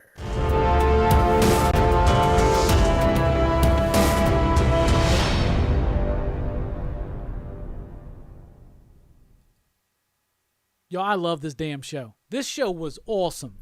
I've seen a lot of mixed reviews. A lot of people loved it. A lot of people didn't. I freaking loved it. Let me tell you why I loved it. This was a series that kind of did the impossible for me, and I think it got better each issue, each episode. I would say overall the strongest episode overall was probably 2. That was the most dynamic, most kinetic, and it was a fun watch. But this show didn't always strive to be just fun. It tried to think a little bit.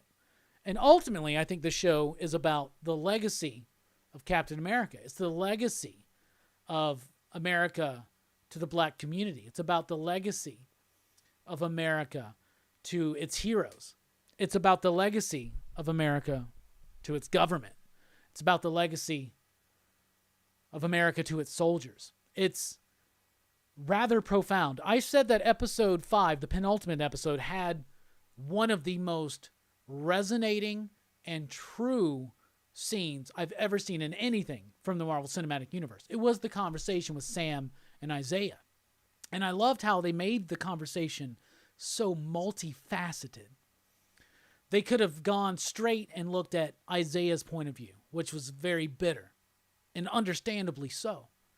A soldier who did many things for his country being blacklisted like that. No pun intended, for real. But like, to see Sam's journey through that bitterness, through that understanding, to see him understanding and considering so many other ideas and his own journey and the times that he's in and what it meant. The whole show is about Sam feeling like he shouldn't be Cap. And then it addresses the idea, why does Sam feel like he shouldn't be Cap? And then he goes through some tough questions about his identity through that, I think. And his identity as a Black American. And what that means through the legacy, right? I can't speak on this aside from just an intellectual knowledge of the situation. Obviously, I'm a white dude in America, so I haven't gone through some of these experiences, right? So I'm not trying to be a Baron Zemo.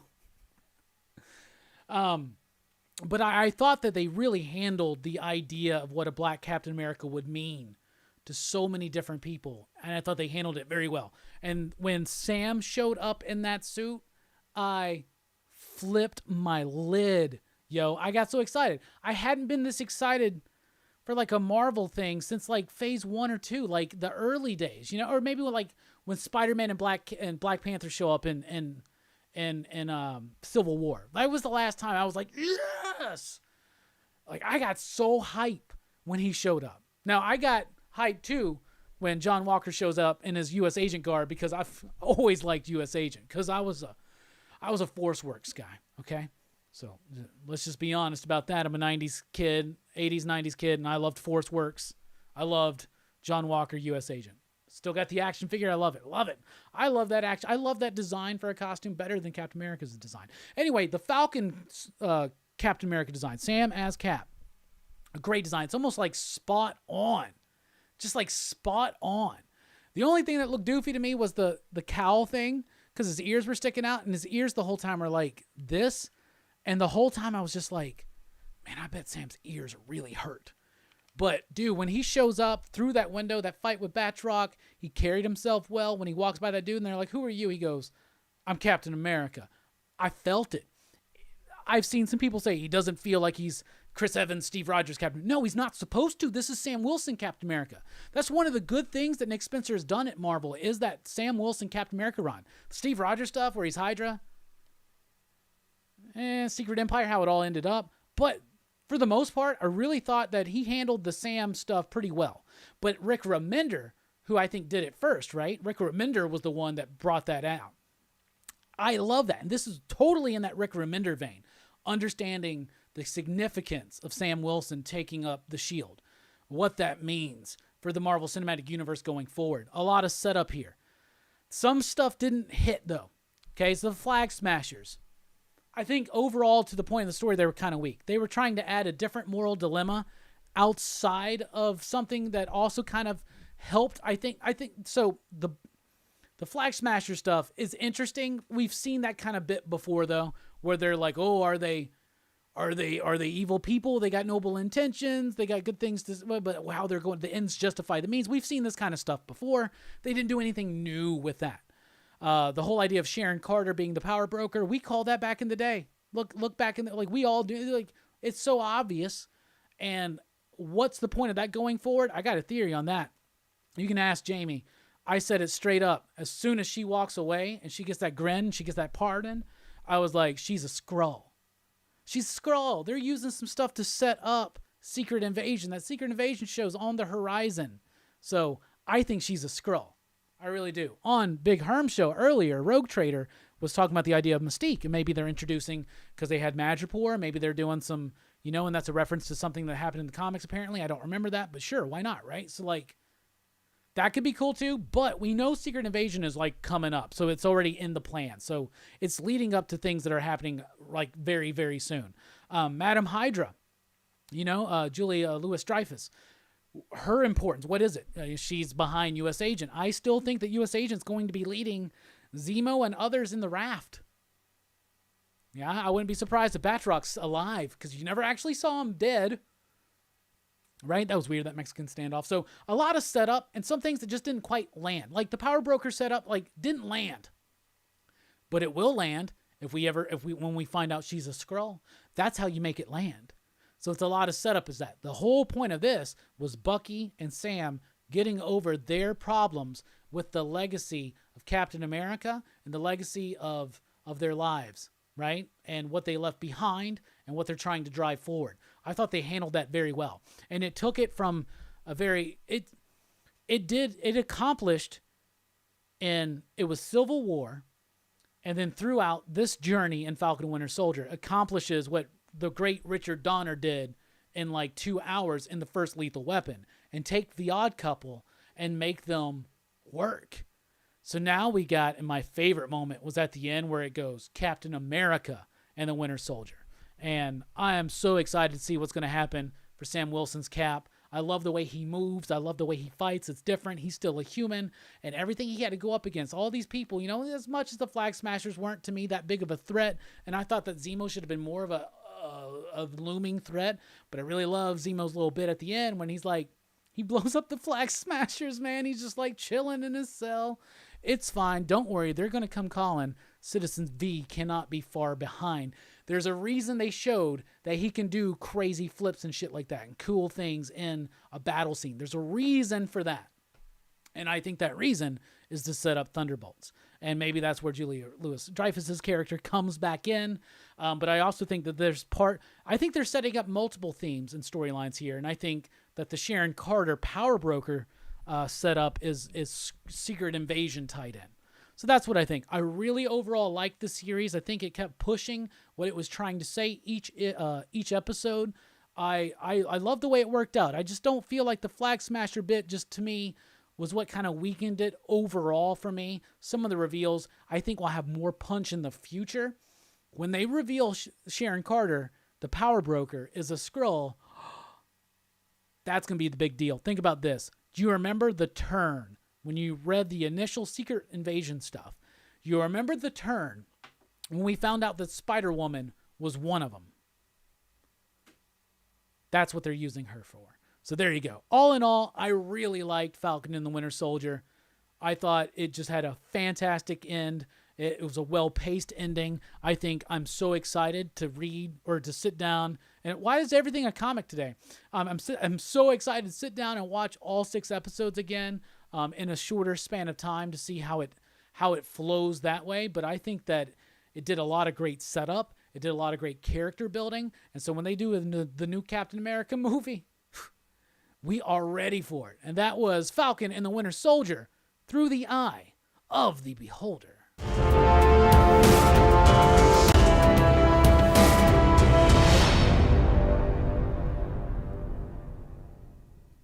So what'd you think of Falcon and the Winter Soldier? Overall, what'd you think about it? Did it land? Was there anything you didn't like about it? Something that bothered you? What did you love about it? I thought the performances were great. I loved Bucky's journey too. Cannot forget to mention that. That was to me, it was just as powerful. It's a story that we see a little bit more often than Sam's story. But the way he had to kind of give up this friendship that made him feel good, and understanding that making amends isn't about making yourself feel good, but doing what's right. And it's really tough things to go forward with. So what'd you guys think about? Travis says, can I drop the link to Justin's Kickstarter? Yes, please do. He's so close. He's within 150, I think. Everybody, please check it out. Just a few days left. Joe says, Captain America 4 is in the works. That's what I've heard. Big Herm says, yeah, she's probably a Skrull for sure. Love the Mystic mention.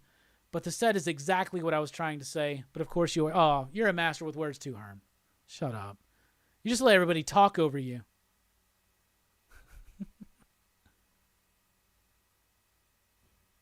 Hell yeah. Rick Remender is a vastly underappreciated storyteller. His Captain America run is vastly underappreciated. I'm serious. I love his Captain America run. His Captain America run starts incredibly science fiction. It's Captain America in Dimension Z, right? Against zombies and Arnim Zola, right? And he then that's the run where he gets aged up, right? And Falcon takes over. Bah, fantastic.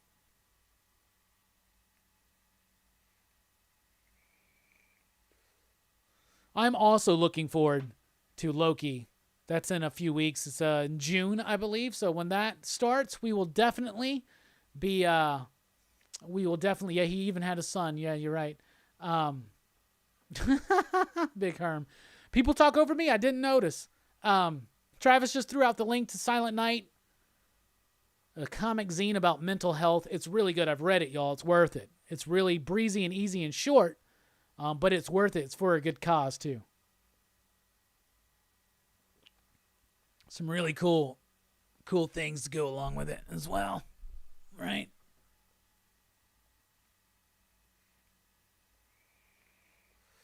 Real Dude 6 says it showed how no matter what your color is, we can all have a brotherhood. Station, absolutely. But yeah, that Rick Remender run is severely underappreciated, I think. The Sam Nick Spencer stuff, I caught myself when I was saying this initially. The Sam Nick Spencer stuff is a little bit more kooky. It's still good, but it's a little bit more kooky. I really like the Remender stuff. He just didn't get to really stay on there very long.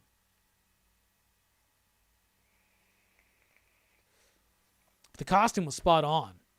They'll fix the ear thing. They'll fix that because that looks weird and that looks bad. But him and Bucky are gonna kick some ass in that movie. And while we were doing all of that, we had a super chat from Two Fat Guys Pull List. He says, "Keep up the vibe, Robbie. Station."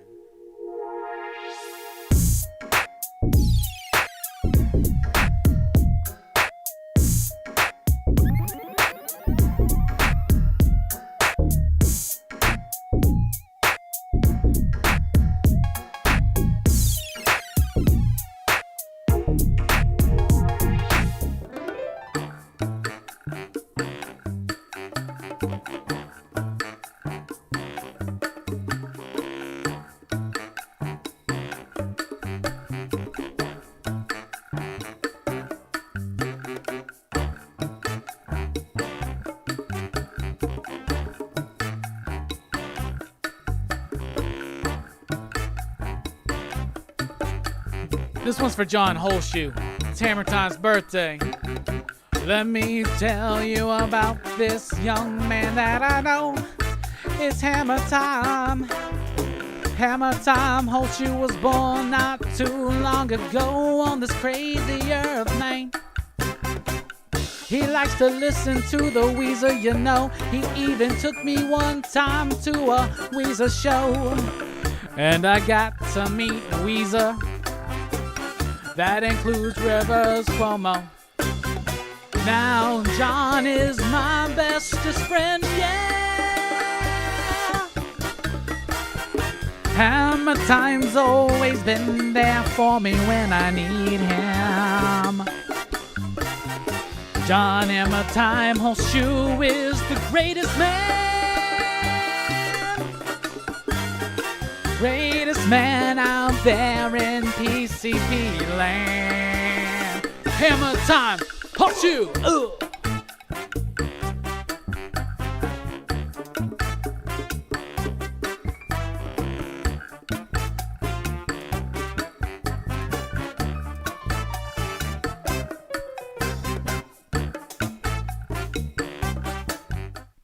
So I got good news and bad news. The good news is you haven't had to listen to the Hellboy song yet. Bad news is we still got a ways to go. You never know what's going to happen here. Everybody give a Hammer Time station. We now pause for official station identification in honor of Hammer Time Holshoe.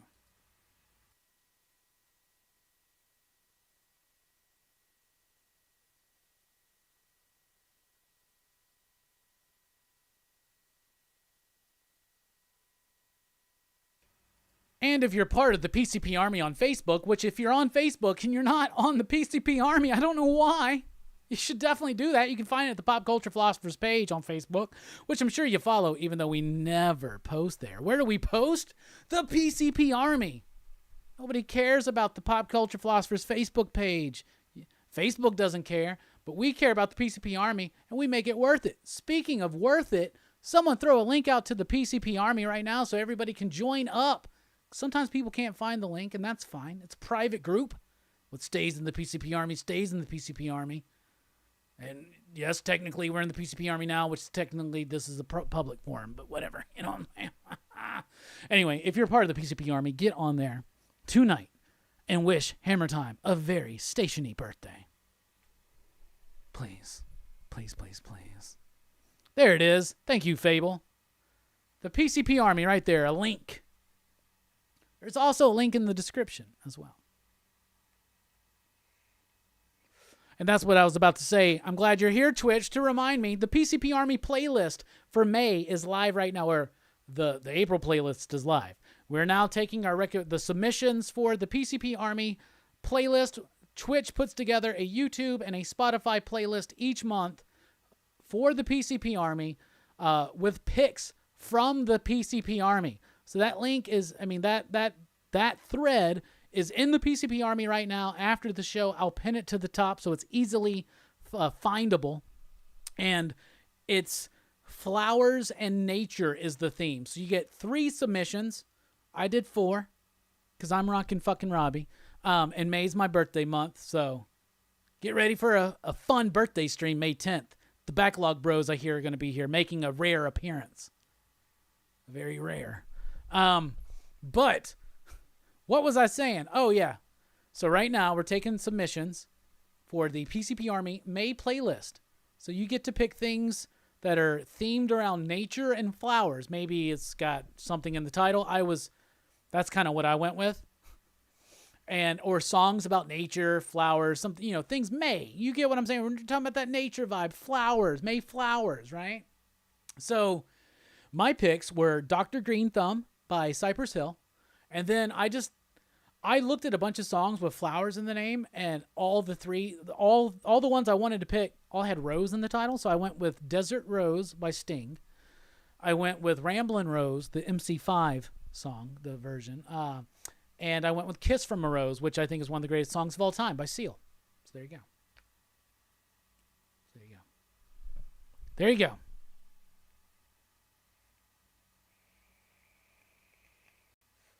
Tomorrow says, I love these playlists, Twitch. Thank you for all you do putting that together. I agree. They are well worth it. Sweet Leaf by Black Sabbath. Garrison, I think someone put that in the April playlist for 420, but I guess it would work here too.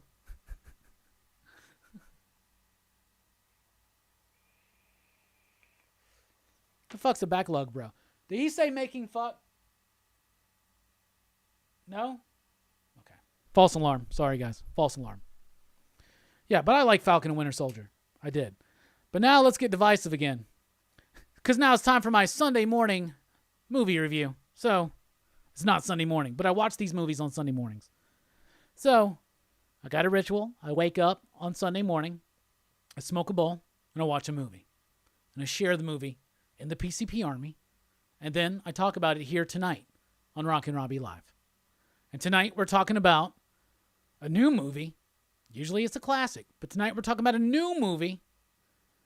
I'm looking for the button right now. Here it is. Tonight we're talking about Mortal Kombat! Okay, a lot of hype behind this movie. A lot of love for the video game franchise. A lot of love for the original movie in the 90s. We recently recovered it like last year or the year before, and I gave it a bad review. The original. Because it just didn't quite live up. Now, what do I think about Mortal Kombat, the new one, 2021? Y'all actually liked it. I thought it was pretty solid. Like, no lie. Like, I saw a lot of negative response to this movie when it first released. I saw so many people hating on it. Jelani didn't really like it. A lot of people in the Army weren't liking it. But So I went into it with low expectations, and I had a lot of fun with it. I'm not going to lie. It starts off so badass. Most people agree on this. That initial fight between the man who will become Scorpion and Sub-Zero was so freaking dope. And speaking of Sub-Zero, I mean, best character in the movie, aside from Kano. We'll get to that. But Sub-Zero was dope. Looked scary, looked villainous, super creepy. Oh my goodness, I loved Sub-Zero in the film. But the main character is Cole Young. This is someone that brand new to the franchise. He's not connected to a character. Now, in the original Mortal Kombat movie, and what most other people would do, is that they would have made this character Johnny Cage. In fact, I almost wish they would have made this character Johnny Cage. Screw the Hollywood aspect. He's an ex-MMA fighter. He's like fighting these skeevy fights for $200 a night, and just skip the whole Hollywood thing and just focus on that then, right? Make him Johnny Cage. But they didn't. But I appreciate the movie because it gave us a point of view which wasn't Johnny Cage. Now, there are other characters that they could have used, and this character wasn't inherently that exciting. And by the way, spoilers, but he does have this connection to Scorpion, which I thought was pretty fascinating. Sonya Blade's in the movie. She's all right. She's decent. She's not a standout character to me, but she does kind of get badass at the end. They add this whole idea of the Arcana that they all, if they get the sigil, if they get the Mortal Kombat, sigil, they have the ability to unlock this power. So that's how Kano gets his laser eyes, for instance. That's a little weird. Like back in my day, that was just cybernetic eye, but whatever. So when Sonya unlocks hers by the end, it was a nice little journey. It was okay, but she wasn't standout to me. Not like Kano. Oh my goodness. Kano stole the show. I saw a meme. It was really funny. They were like, oh, this actor, I can't remember his name. I didn't write any of the actors' names, but they were all really good. I think everybody did exactly what they were supposed to do, okay? But this dude, apparently he's in the hospital for back problems because he carried this whole fucking movie. But I wouldn't say that, but he really keeps the movie exciting and fun throughout what could be considered to be a lot of exposition dumps, which could just be a lot of boring faux character development. Kano keeps it lively. He's really funny, and his heel turn is the most obvious thing to happen, but, whatever. And right there, he's got that heart in his hand. Whose heart is that? Reptile. Man, they did my boy Reptile so wrong. I hope that's not the Reptile. Maybe it's a whole race of them. Maybe there's a different one we get to see in the sequel, because I hope this movie does get a sequel, because it's mostly set up. You don't actually get the Mortal Kombat tournament in this movie. That's kind of okay. But one of the problems, I think, maybe with the original Mortal Kombat movie from the 90s is that they got to everything too quick. So I get not counting on making a second or third film, but this feels like it's definitely paced out for at least a trilogy. That could be really exciting with the tournament and then the invasion. Jax, by the way, pretty cool. It's a bit weird at first when he has the skinny arms. It's really weird. It made me think of that scary movie bit with what's his name from Get Smart, or not Get Smart, but Stand Up, or whatever the hell. Chris Elliott. It made me think of him in that movie. But he was capable. He did a fine job. But Kung Lao, Liu Kang stole the show for me. Oh my goodness. I loved them. Liu Kang is so over the top and cheesy in the original. He's actually engaging and a compelling character in this one. And I loved the look. I loved the performance. I loved the firepower. I loved everything about him. And Kung Lao, bruh, what? His fatality, that was the sickest moment in the movie. I loved it so much. And spoilers, a very tragic moment at the end of Act 2. Then Raiden. Raiden's really cool. Glad he's not played by a white dude this time. This Raiden had a little bit of threat behind him, but he still kept this mysterious, godlike quality that you lose with Christopher Lambert's performance and the dude from Part 2, which was even worse. And then Shang Tsung. Let's talk about the villain. Shang Tsung's decent. They don't get a lot of time to focus on him or anything. You definitely feel like they're trying to set up some stuff. They maybe spend too much time focusing on Cole Young. But Shang Tsung was decent. He was cool. He did exactly what Shang Tsung is supposed to do. Melina was weird, like a interesting hybridization, mix up between Baraka and Melina. So that was kind of interesting. They just kind of made her like a henchman, like a Bond henchman. So not a lot of development there. Could have been better, but still threatening. Goro's in it and actually looks doofy in some parts, but looks really cool in other parts. So I actually like the Goro bit. And if you notice, that's when Cole unlocks his Arcana, he unlocks his powers, and he gets this like battle armor that makes these weapons for him. But the battle armor is actually supposed to represent the basket that the daughter of Scorpion was saved in, because he's the bloodline. Speaking of Scorpion, it takes a long time for Scorpion to show back up in this movie, but when he does, it does not let up. So badass. That fight between him and Sub-Zero at the beginning and then at the end, so dope. Full on powers. They do all these fatalities. They mimic them. They say the stupid, cheesy lines. The characters are kind of spot on. A little bit of changes here and there in the lore, but really, who cares? I'm going to tell you this. I freaking liked it. Mortal Kombat was a great popcorn movie. It's nice to sit back, go gruesome, gory. At times, the CGC is a bit too much, maybe too cheap, but I thought it actually handled the subject matter very well. I thought the characters were really well, but the movie is sold by Liu Kang, Kung Lao, Kano, and Scorpion, and Sub-Zero. And that was my Mortal Kombat movie review. I give it 4 ya digs station. So I give it 4 ya digs. I want to know, what do you give Mortal Kombat 2021? How many ya digs? Out of 5 possible ya digs, what do you give it? I gave it a 4. I thought it was wildly entertaining. It had some badass fights. The characters did exactly what I was expecting them to do. All the bits I was expecting were all there. They had other characters involved, like Cabal. That was a nice surprise. I didn't even notice him. Liu Kang got to do his dragon fatality, but with like this giant thing of flame. Lots of crazy fatalities in here. I just wish we got to see Sub-Zero rip someone's spine out. But still, rather an enjoyable movie. I had a lot of fun with it, so I'm giving it 4 ya digs. So let's see what you all thought. Dylan's Horror Show. What's up, Dylan? Dylan says, I liked it too. Nice, Dylan. How many slips you give it? Dylan, oh, there you go. Dylan gives it a 4. Hell yeah, same as me. 62 says 4. Sold, finish 'em. Solid, finish 'em, ya digs. I love it. I love it. Here's the thing, though. I was rather disappointed we didn't get to the tournament. Because there's a moment I stopped. I was like, yo, like when they kill Kung Lao, like, I was like, yo, like, I don't have like, why did I get quiet? Like, it's because of the person over there I keep asking about the making fucks. By the way, that's the ZO2 Megazord. What's up, bro? False alarm. False alarm, everybody. Nobody said it. No, I freaking loved it. The action was great. It took a long. They didn't actually do the Mortal Kombat. So at a moment, I was like, I stopped it and I was like, there's no way they're getting to the tournament. This is all set up. Tournament's not even going to happen yet. And then they have the setup and the teaser at the end that he's going to go find Johnny Cage. All right, so now we get Johnny Cage. But The Miz, the wrestler, and from, was he in Road Rules or The Real World? It was Real World, right? But The Miz is really wanting to be Johnny Cage, and I think he could do a good job. Let's just say. Continuing on with the ratings. Travis says that Kung Lao fatality he did with his hat was phenomenal. It was, bro. Like, it was straight out of the game, right? That was great. Jeff gives it 3.5 ya digs. Jamie gives it 4 fatalities. Nice.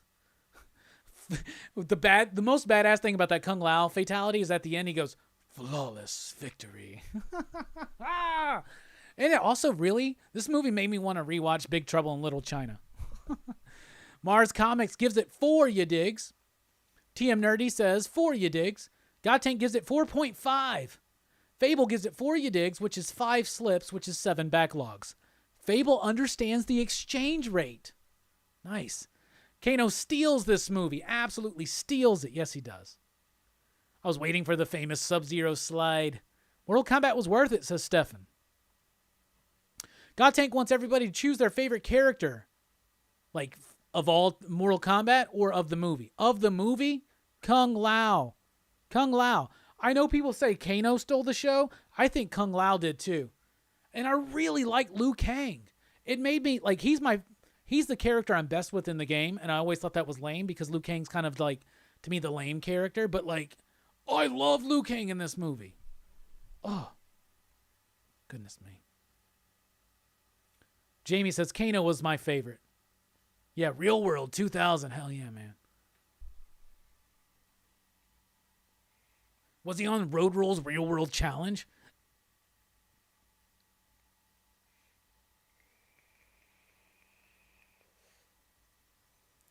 Dylan and Jamie, weird stretching. Anyway, overall, I really like Mortal Kombat, so great up for a series. Great setup for a series of movies. I hear they want to do 3 or 4 movies. Yeah, I think they should. A good solid trilogy because you got to get to the tournament. So, and I saw somebody, I don't even remember where. I think I saw somebody mention this somewhere, but it was like this movie was the setup of the concept, right? The next movie could be the recruitments, and then the tournament, and then the invasion. But it's definitely going in that direction. Recruitment, tournament, invasion. But they got to have the tournament. That's the one thing. You got to have the tournament. Hopefully they'll get another movie. It got beat by the Demon Slayer movie this week in the theaters. But I think because most people watch this shit at home on HBO Max. I think that's why. And they held back some things. Which sometimes it's like, don't count your chickens before they hatch, right? But at the same time, like, I don't know, man. They could make another one of these. I'd be cool with it. It's got to be better than a Mortal Kombat Annihilation, which is hilarious to watch. Mad Respect says, 2.5 you digs. It seemed the climax was 10 minutes long and it dragged at the beginning. I'm not a Mortal Kombat player, though. There you go. I don't know. Is it Demon Slayer? Is it the anime movie? It beat Mortal Kombat in the box office this week. But I think most people watch this shit on HBO Max at home. A lot of theaters still ain't open in some cities. A lot of people still ain't going out in some cities. I didn't watch it in a theater. I watched it at home.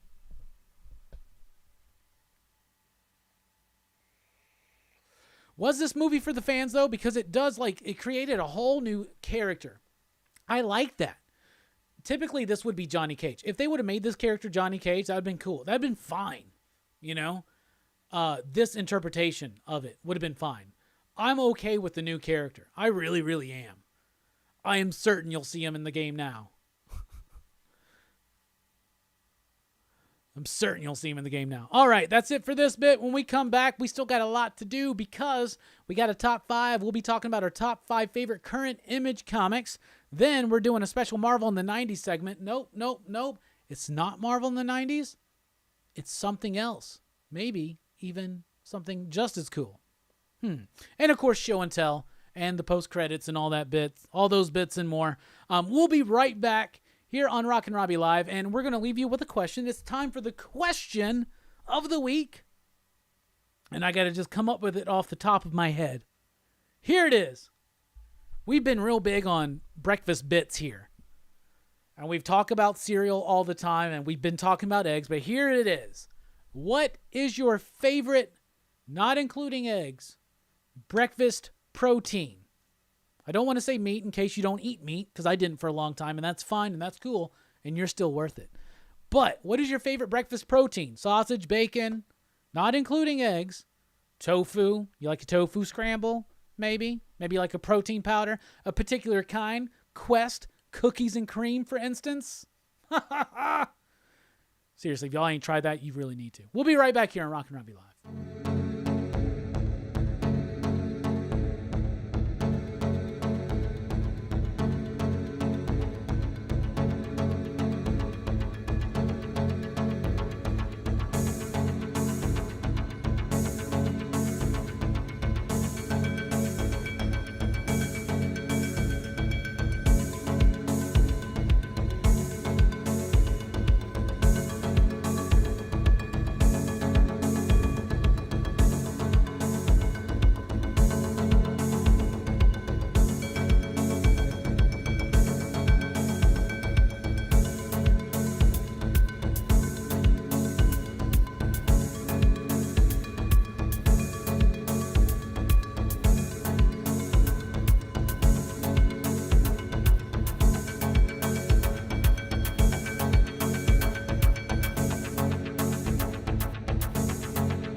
Welcome back, everybody, to Rockin Robbie Live, here for what we call the third bit, Block C, third segment, whatever you want to call it, doesn't matter. It's all a bit. Is this even real? I'm Rockin Robbie Billups. We are here on Pop Culture Philosophers for Rockin Robbie Live. This has been a fun conversation about movies, comics, pop culture, and a whole lot more. I do want to say this. You should join the PCP Army, the official Pop Culture Philosophers Facebook group. And if you're on Facebook, you might as well follow Pop Culture Philosophers. Also, Instagram, because it's all connected, right? We're on Instagram, Pop Culture Philosophers. Check us out there as well. You can follow me on Twitter at @TheRockinRobbie and check out popculturephilosophers.com for podcasts, blogs, and a whole lot more. Plus, you can support the channel by liking, sharing, subscribing, getting involved in the conversation, letting us know your thoughts, asking your questions, sharing it with everybody. PCP Army, y'all are the best station. You can also financially support the channel at patreon.com/PCP, like these fine patriots right there. Let me pick some out of my heads right here to give a shout out to. How about Michael Nichols? How about Manny at Tomorrow Cinema? What about Fable? What about SoFlo? Yeah, what about Jim? That's right. What about PDX Doug? What about let's see. What about Pap? What about Reggie? What's up, Reggie? What about Josh Brewington? What's up? What about the Bryans? 3 Bryans. Anyway, we really do appreciate it. You can also support the channel with Super Chat, and let me just tell you this, next Super Chat triggers the Hellboy song. So if you don't want it, don't Super Chat. Anyway, coming up here on the channel this week, what's coming up? First of all, over at Bueller, and tomorrow morning for the Coffee and Comic Show, they're doing a special Q&A. Ask them questions, they answer. I'm very excited to check that out. But Thursday on Bueller's channel, I believe it's at 6 p.m. Central. If that time changes, I'll let you know. April 29th, join us for the Best Comics of the Month stream with me, Bueller, Dylan, and Bullseye Bob. It's going to be fun. PCP Movie Night with the Audience Choice winner, Mallrats. That's going to be super fun because it's me, Birthday Boy Hammer Time Holshoe. We got Jay Slip in the house. We got Jelani and Brooks as usual. And we're joined by comic book writer and editor of the upcoming Beck Star, Joe Corallo. And Dylan's Horror Show on Saturday night, we're going to be talking about the career of Eli Roth. And I could not be more excited. We now pause for station identification.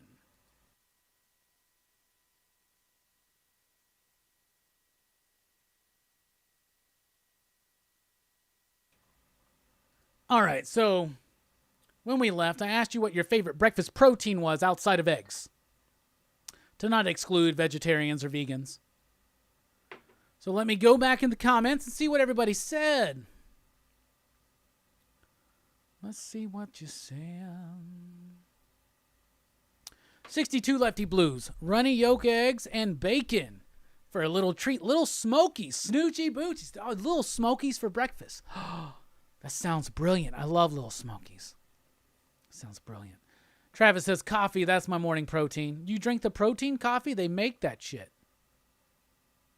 You put some chocolate protein powder, some vanilla protein powder, some cinnamon protein, peanut butter chocolate protein powder. You can put that in your cold brew. You can put that in your warm coffee. You can do that.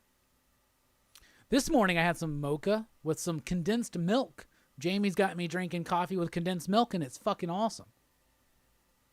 I usually just drink it black. I don't know if I can do that now. It's going to be too bitter for me. Comic Toby says nuts for breakfast. I don't know if that's a bit or if it's true, because nuts make a great breakfast. Have some nuts, some cottage cheese, and even some fruit. It's an amazing breakfast. Bobby De La Ghetto says, wake and bake. Brah! Yeah, but what do you do for protein? Just good pick.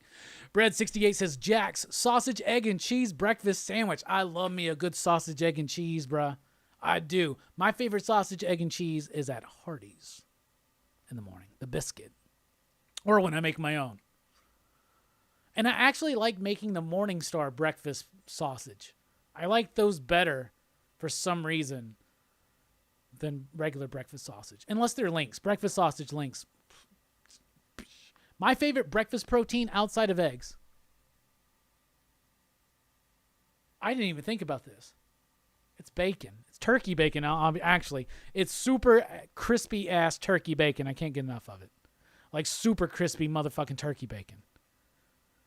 Super crispy motherfucking turkey bacon. Now, Jamie's made this like thick cut pork bacon. That was really good. But super crispy, thin turkey ass bacon. And I say turkey ass bacon. It's probably made out of turkey ass. Honestly, it's delicious.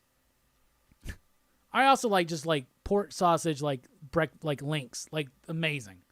Like I was that dude that when I went to like IHOP as a kid and as an adult getting breakfast, I'd get the sampler. I was like, well, I want the ham, I want the sausage, and I want the bacon. I want all the meats. Now, protein oatmeal is really good too. Putting protein powder in oatmeal is something you can do. That's really good. And of course, smoothies as well.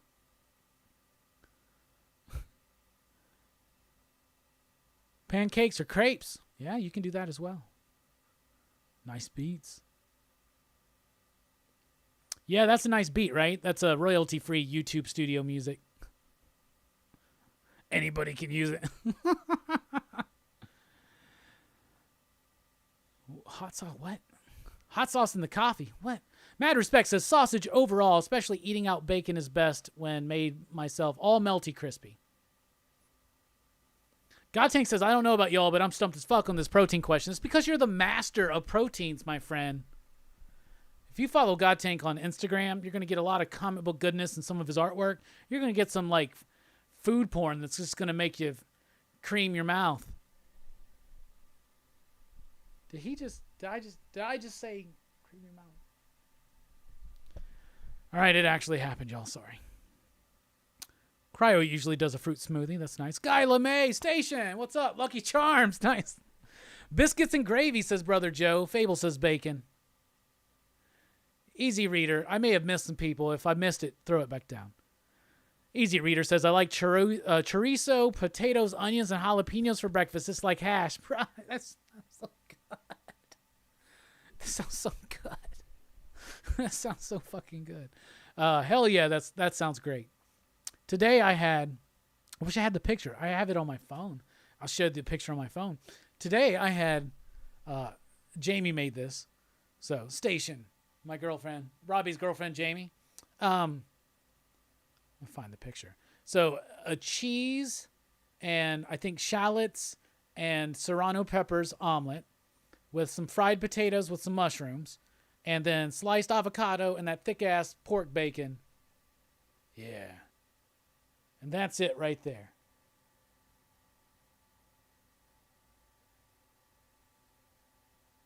That was my breakfast this morning. Weird stretch, right?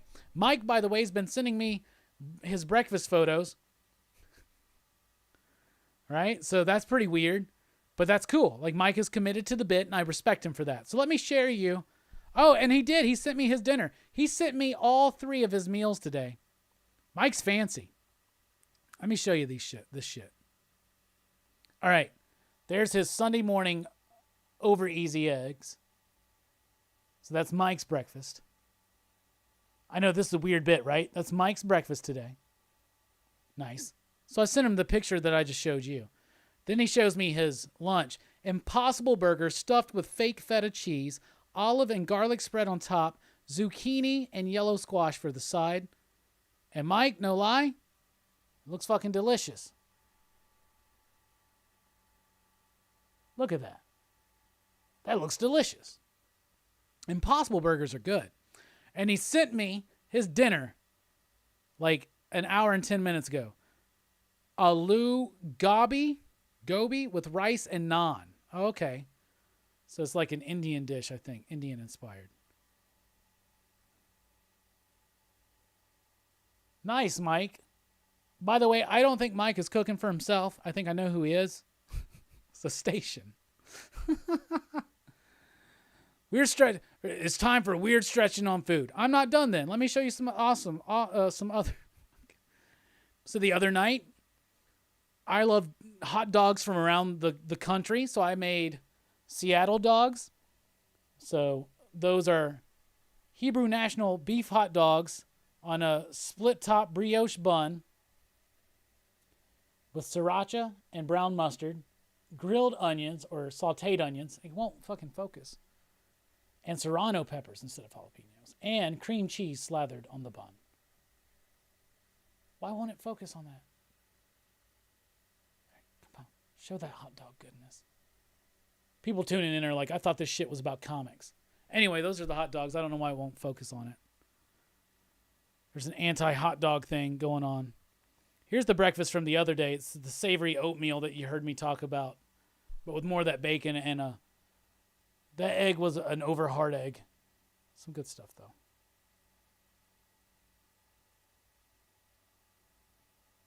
There we go. Look at that. That was a nice bowl of savory oatmeal, avocado, bacon, egg, serrano peppers, mushrooms, potatoes.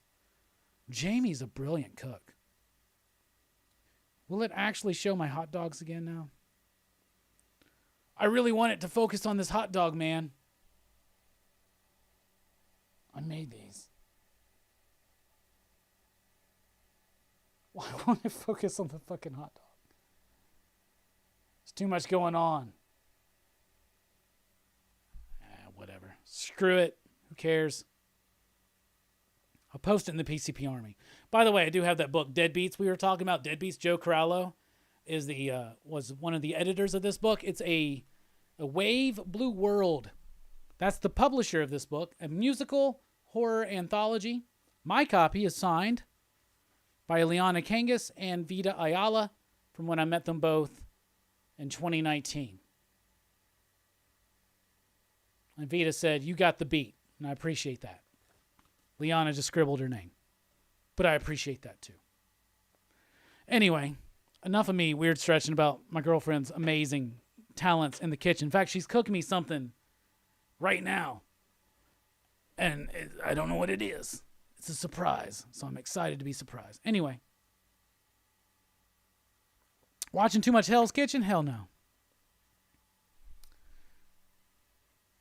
Slathered in mustard and cream cheese. Bro, I haven't read Spawn, Brett, in forever. It's been like several weeks since I've read Spawn. I need to make it a point because as soon as my physical copies ran out, as soon as I was no longer able to read it physically, it's been a stretch to read it because I don't like reading comics digitally. So, it's been a stretch. And I got the Spawn Compendium, but I'm up to like issue 80 something, but like I just gotta hunker down and read the goddamn digital ones. That's all I gotta do. If I made it a bit,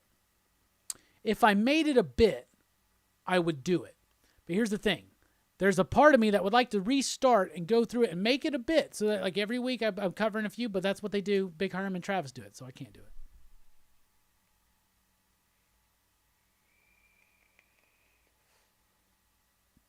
That's funny, James. Reading Black Science by Rick Remender, and it's great. Hell yeah, 62. That's why they wouldn't let it focus. They're trying to show my hot dog on the yeah, whatever. All right, we're about to get into top 5 favorite Image comics currently. Okay? So think about it. Think about your favorite Image comics currently. We're about to get to this bit.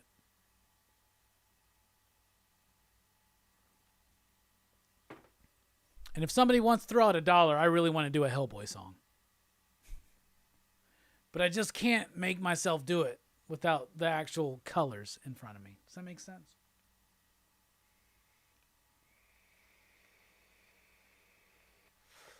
So think about your favorite Image. Guy says you like Radiant Black. Did you think that Radiant Black was weird this week? I wonder what people thought about Radiant Black. I thought it was interesting. But I don't know if most people are being bored with the book.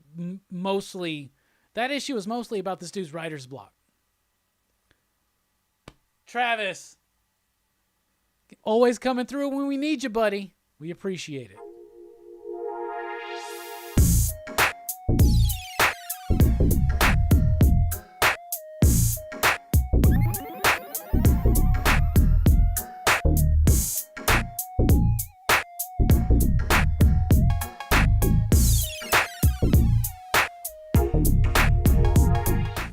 And if that wasn't enough, another one from Mars Comics, Stray Dogs, is really awesome. I like Stray Dogs. By the way, Rockin Robbie Live With is off this week because of the show with Bueller. But May 6th, Big Herm Collectibles. May 13th, Dan Waters. May 20th, Tony Fleece, writer of Stray Dogs, here on the channel. May 27th, Michael Morisi. Thank you so much, Mars.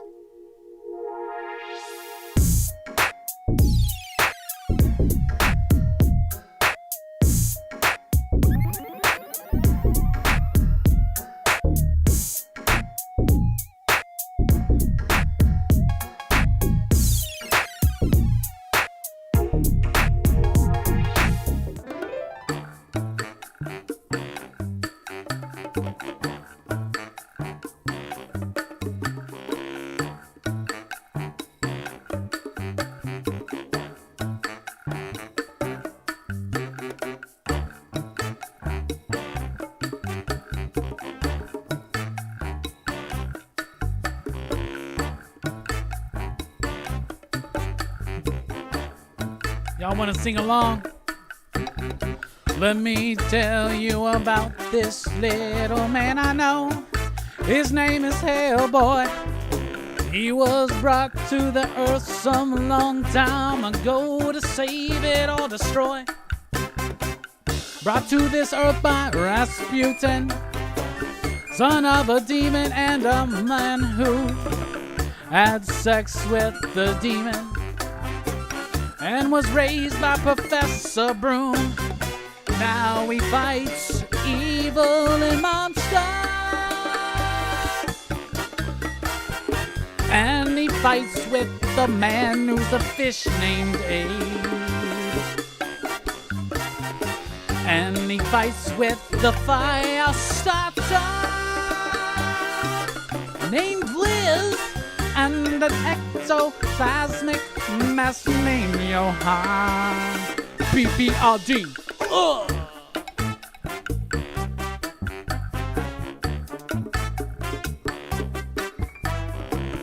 Yeah. Oh. Yo, who you think you are? You're a backlog, bro. Let me tell you, yo, you ain't nothing but coming on the show. You gonna get roasted. You never been toasted quite the way that it's gonna roll when Uncle Scrooge comes and jumps on Hellboy's hand. The right hand of doom, y'all. right hand of doom, and you know that he crushes beer cans so well, if you understand.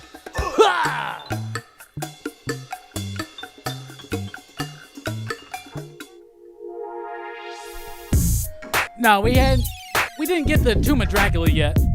We had to put it on hold. Having some problems with PCB machines. Cars, computers, logos, whatever. Ha! But we appreciate all the support, y'all.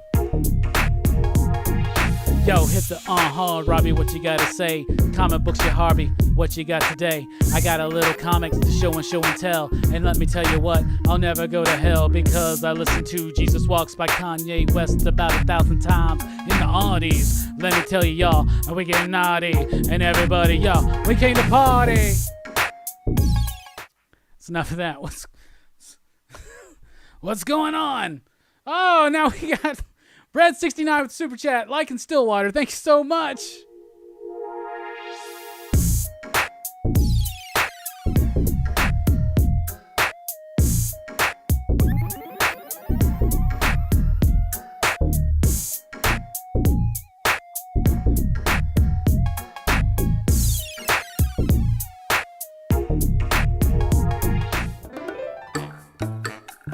Yo, look at Jason and Uncle Scrooge just like jumping on his head. What's going on there, man?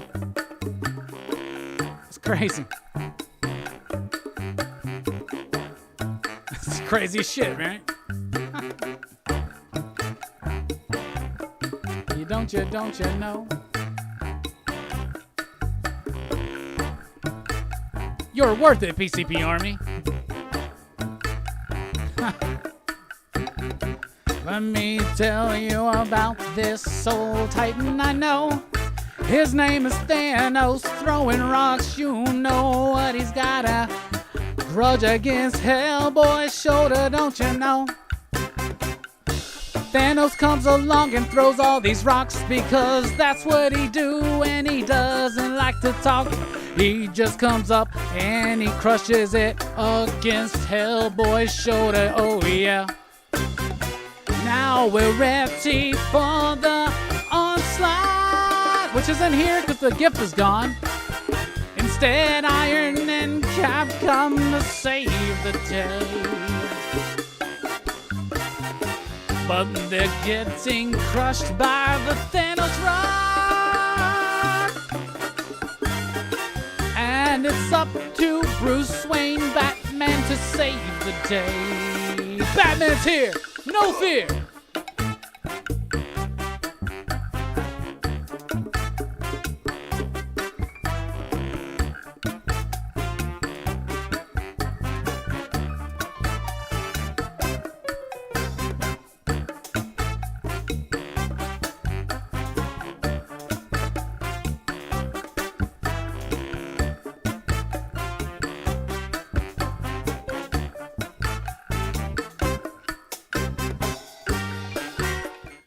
All right, y'all, and now it's time for my top 10 favorite Image comics currently being published right now.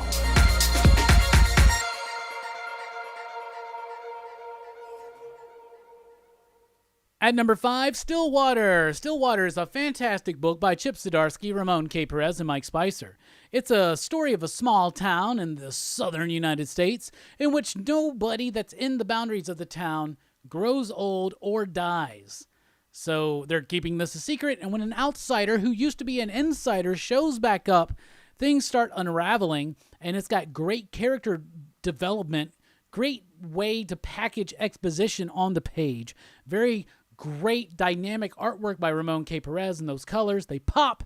It's so cool. So that's my number 5 is Stillwater. At number 4, Homesick Pilots. Homesick Pilots by Dan Waters. By the way, Dan Waters is going to be on the channel May 13th, so be on the lookout for that. But Homesick Pilots, written by Dan Waters, with artwork by Casper Wingard, lettering by Aditya Bidikar, and Tom Muller on the design work. Absolutely love this book. It's about a haunted house, and it's about a punk rock band back in the 90s, I believe, and a punk rock band who doesn't quite feel like they get as much respect as they should. So the leader of said punk rock band decides, let's go check out this haunted house. Maybe we can do a show there. but the house is haunted and alive. So alive that it literally gets up and becomes, you ready for this? Ghost mech kaiju. So not only is it a great nuanced book about teenage punk rock politics, but it's also a great haunted house story, and it's a ghost kaiju mech story. Are you crazy? Number 4, Homesick Pilots. And at number 3, The Department of Truth. The Department of Truth by James Tynion IV, Martin Simmons, and Aditya Bidikar. Love this book. It tickles all my conspiracy theory buttons, and it still makes fun of us conspiracy theorists, and I love it. I absolutely freaking love it. It's got a grim, gritty style with the artwork, but in the recent couple issues, the artwork changed, but it was an appropriate change for the story, for a slight change of pace in the story. This feels like a 90s Vertigo book, and I mean that with the highest possible station that you can even think of. James Tynion's really crafting something brilliant. What if the consensus belief of the populace of the world changes and affects reality? It's focusing on that while also diving into conspiracy theories, all the nitty-gritty details of them, but also trying to explore why people are fascinated with conspiracy theories. The Department of Truth is amazing, it's phenomenal, and it's Teen Dog Shades appropriate. At number 2, Ice Cream Man. Ice Cream Man is such a brilliant book. Each issue is challenging. Each issue is innovative. Now, W. Maxwell Prince, the writer of this book, also has a book called Ha Ha. It didn't quite make the list, so let me just give my honorable mentions real quick. Ha Ha, Scumbag, and Spawn.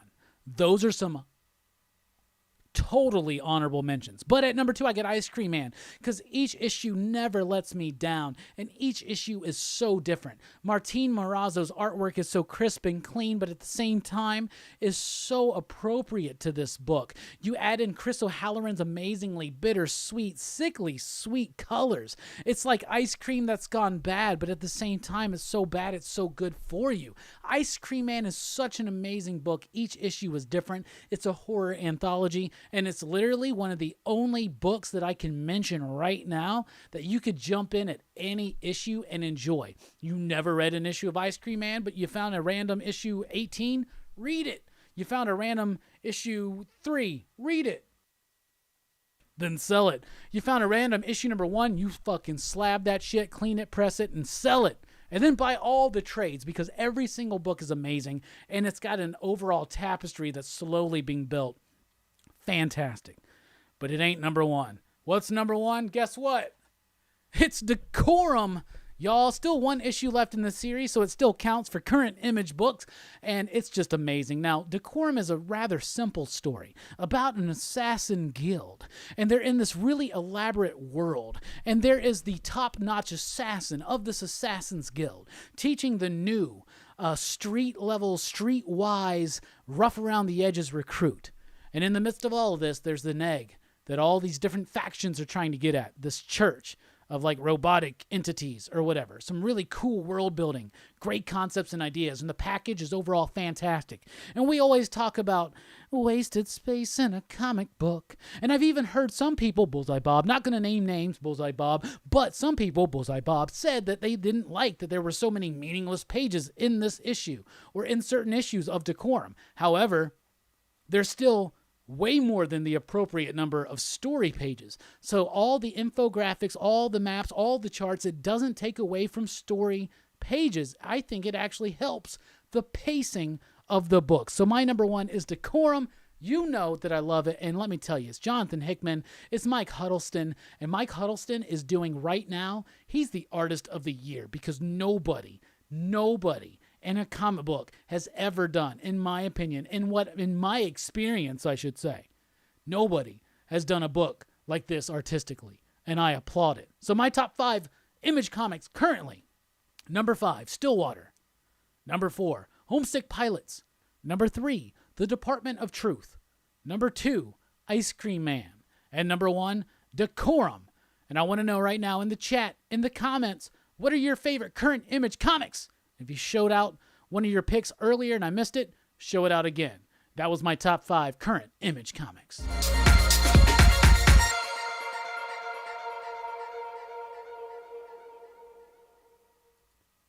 So there you go. Nice bit. That was a good one. I like it. I like it. Clean it, press it, sell it. Hell yeah.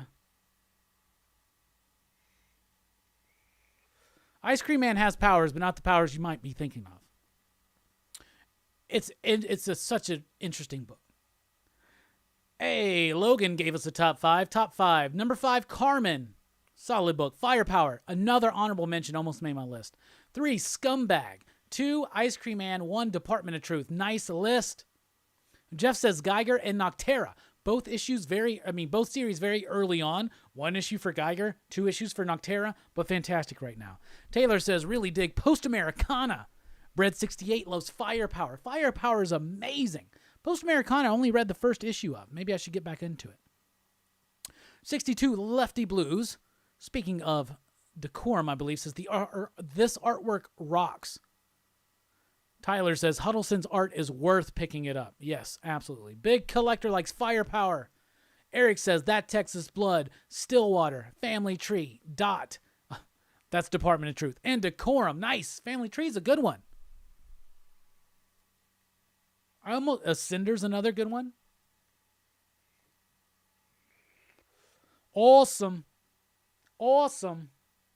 Hey, Hammer Time was in the house. Hey, John, happy birthday. Everybody knows it's your birthday. I actually sang you a birthday song. It was probably like an hour ago or so, but it's there. Well, we should cut it out for you. I thought about doing a surprise stream for you, but I already did that for Mike. So I figured there wouldn't be a surprise if on your birthday I tell you hey, I want you on a show. And Mike, and also Hammer Time doesn't like a big spotlight put on him. He's humble like that. God Tank says Bitter Root. Bitter Root's a really good one. Got a new issue out this week. James Phelps says Wildcats, Youngblood, The Max, Savage Dragon, and Spawn. 2 of those are ongoing. 2 of those are. Fable says Ice Cream Man, Firepower, Department of Truth, Stillwater, and Oblivion Song. John says I missed it. Was playing Call of Duty. Thanks though. It was a good song, man. It was really good. I threw a Weezer shout out there too.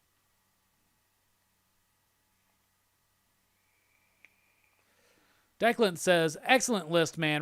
Remender's Scumbag is 4 for him. Nice. What about Cyberforce? What about Shadowhawk?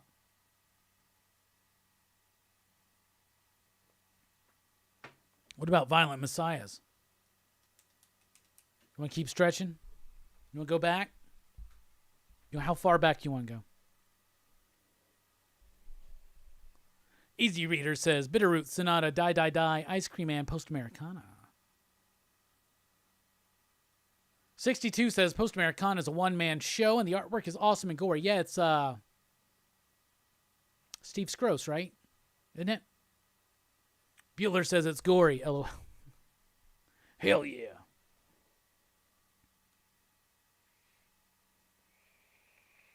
Image has got a lot of good books, too. There are a lot of good books to choose from. But this was a rather easy top 5 for me. But it was sucky not to have room for Spawn or Firepower or Scumbag. But yeah, that was a good conversation. I like that. All right, now it's time for Marvel in the 90s. Nope. Sorry, Marvel in the 90s still ain't coming back. Ha! But I'm not messing with you. Instead, we have Marvel in the 80s. What is the show called? It's called Marvel in the 80s. And today we're talking about Marvel Fanfare number 18. This is an issue we're talking about because Thursday night when I was chatting with Joe Corallo, he mentioned this one single issue as one of his favorite Captain America stories as being quintessentially Captain America. I think it was something he talked about recently on a show with Perch or something. I don't remember. I actually tried to go back on that conversation and find it, but I couldn't. But anyway, the artwork is done by Frank Miller, and so is that cover. The cover's great. I love that cover. The story is by Roger Stern, and Joe Rubinstein is the inker, the finisher. So the story's kind of simple. It's about the series of arson, right? This arsonist. All these buildings are getting burned up. Captain America's in the middle of it. So it starts off, Captain America's like in the midst of one of them, and he saves some people, and there's some nice artwork by Frank Miller there. And then the fire commissioner or whatever says, yo, you got to help us. And of course, Cap's like, of course I'm going to help you, right? And I love this Frank Miller artwork. This is like 1984, right? So this is right just a couple years before the publication of Dark Knight Returns. This is still in that Daredevil style, and the Joe Rubinstein influence on it is impeccable. Some really great stuff. So then we meet this dude. He's just a normal, like, blue-collar worker kind of guy. He's got a family, and Captain America's out there trying to find this arsonist, and he sees this dude, and he's like, man, I wish I could have a family. That's what I'm protecting. I'm protecting the average American like that. Turns out this dude is the guy who's in charge of these dudes who are doing the arsonry. They're the ones setting all these buildings on fire. And there's a dude there who's also a cop. We found that out in the last page right there. The cop down at the bottom. He shows up. He's like, yo, so now we want to catch a nursing home on fire? I'm not cool with that. And they're like, yo, we're going to kill you if you're not with us. It starts getting really serious. So he has to go along with it. So Captain America shows up when the nursing home's on fire. He tries to save this elderly couple, and he loses the woman. There's some great storytelling right there by Roger Stern, by Frank Miller. Look at that. Look at that sequence. We talk about 9-panel pages, y'all. You realize that's a 15-panel page. And look how much gets done. Look how it's not overly wordy. Look how they just work with the eyes. They work with the expression. They work with the pacing. That's why Frank Miller is so amazing. Okay? So then, if you look back on the bottom of the last page, then you set up the next scene as well. You deal with the death, you deal with the emotional ramification and the resonance of it, and then you set up the next scene. Cap sees a police badge. So that badge leads him to find the dude who didn't want to go along with it, and a great scene right there where he throws the shield, crashes the car. He's leaping out of the panel, kind of Kirby-esque right there, and basically he spills everything. He's like, yo, this dude's in charge. So Cap shows up into the dude's house, starts just beating the shit out of him, and then all of a sudden his son, the dude's son, is hitting him, and Cap's like, this is the family. This is the family that I saw earlier. Oh my goodness. And he gets kind of struck by it. So he gets the dude to take him to all the rest of the people who have done the fire making, the arsonry, right? And then the dude's like, I'm never going to jail. I'm not going to let my son have a dad who went to jail. And he just jumps into the flames and just like causes this explosion, and he dies. And then Captain America's like, you know, they tell him like, don't worry about him, Cap. There's nothing you could have done. And Caps goes, no one else will die from this madness.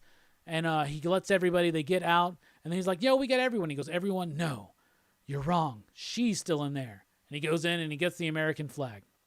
And then he gives a nice speech. And it's not a speech that's overly done, but it so essentially captures what Captain America is and what he represents. He says, talking about the flag, he says, this belongs to all of us, but it's not for free. And it doesn't come easy. It's America.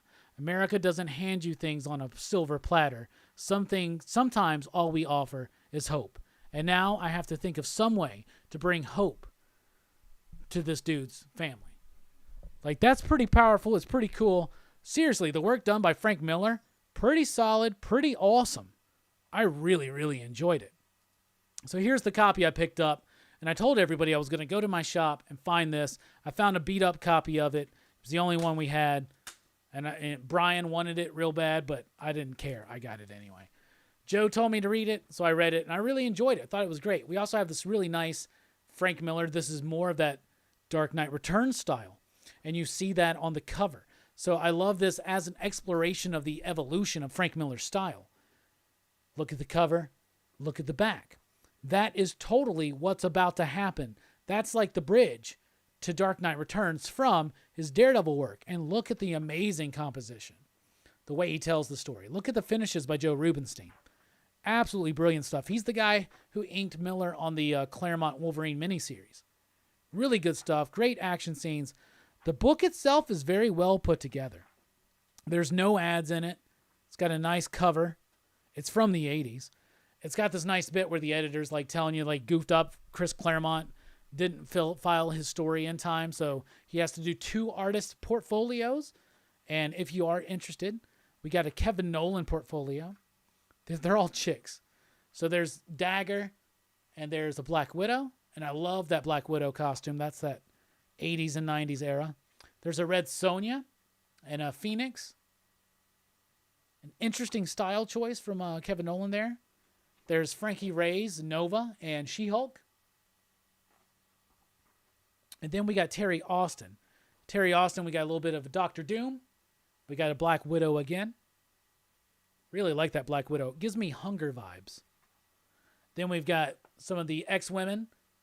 Kitty, Lockheed, of course, Rogue, and Mohawk Storm, and Cloak and Dagger. This is pretty cool. I wish Marvel would do something like this again. And then we got Thor with Ziggy and what's his name? Silly.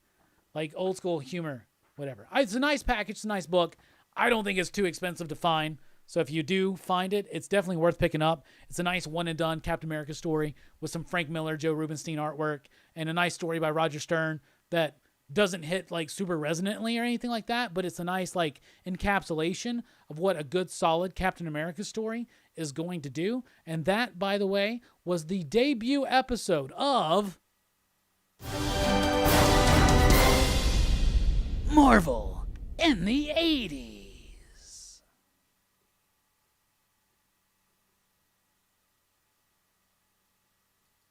So there you go. Hope you were satisfied. Yeah, I told you that something special was coming. It wasn't Marvel in the 90s, but it'd be something different. And guess what? Next week, it's not Marvel in the 90s. Next week, it's not Marvel in the 80s, but it's something different and something badass. I'm going to try to do more of these. So this is going to be awesome. So I hope y'all like that. If you liked it, let me know. Is Decorum Hickman's focus since its creator owned? Probably. And he probably wrote it a while ago if I had to guess. But we'll see. I don't know. He's really also mainly focused on X-Men books right now because a lot of his other creator-owned books have kind of fallen away, that have unfinished. Black Monday Murders. There you go.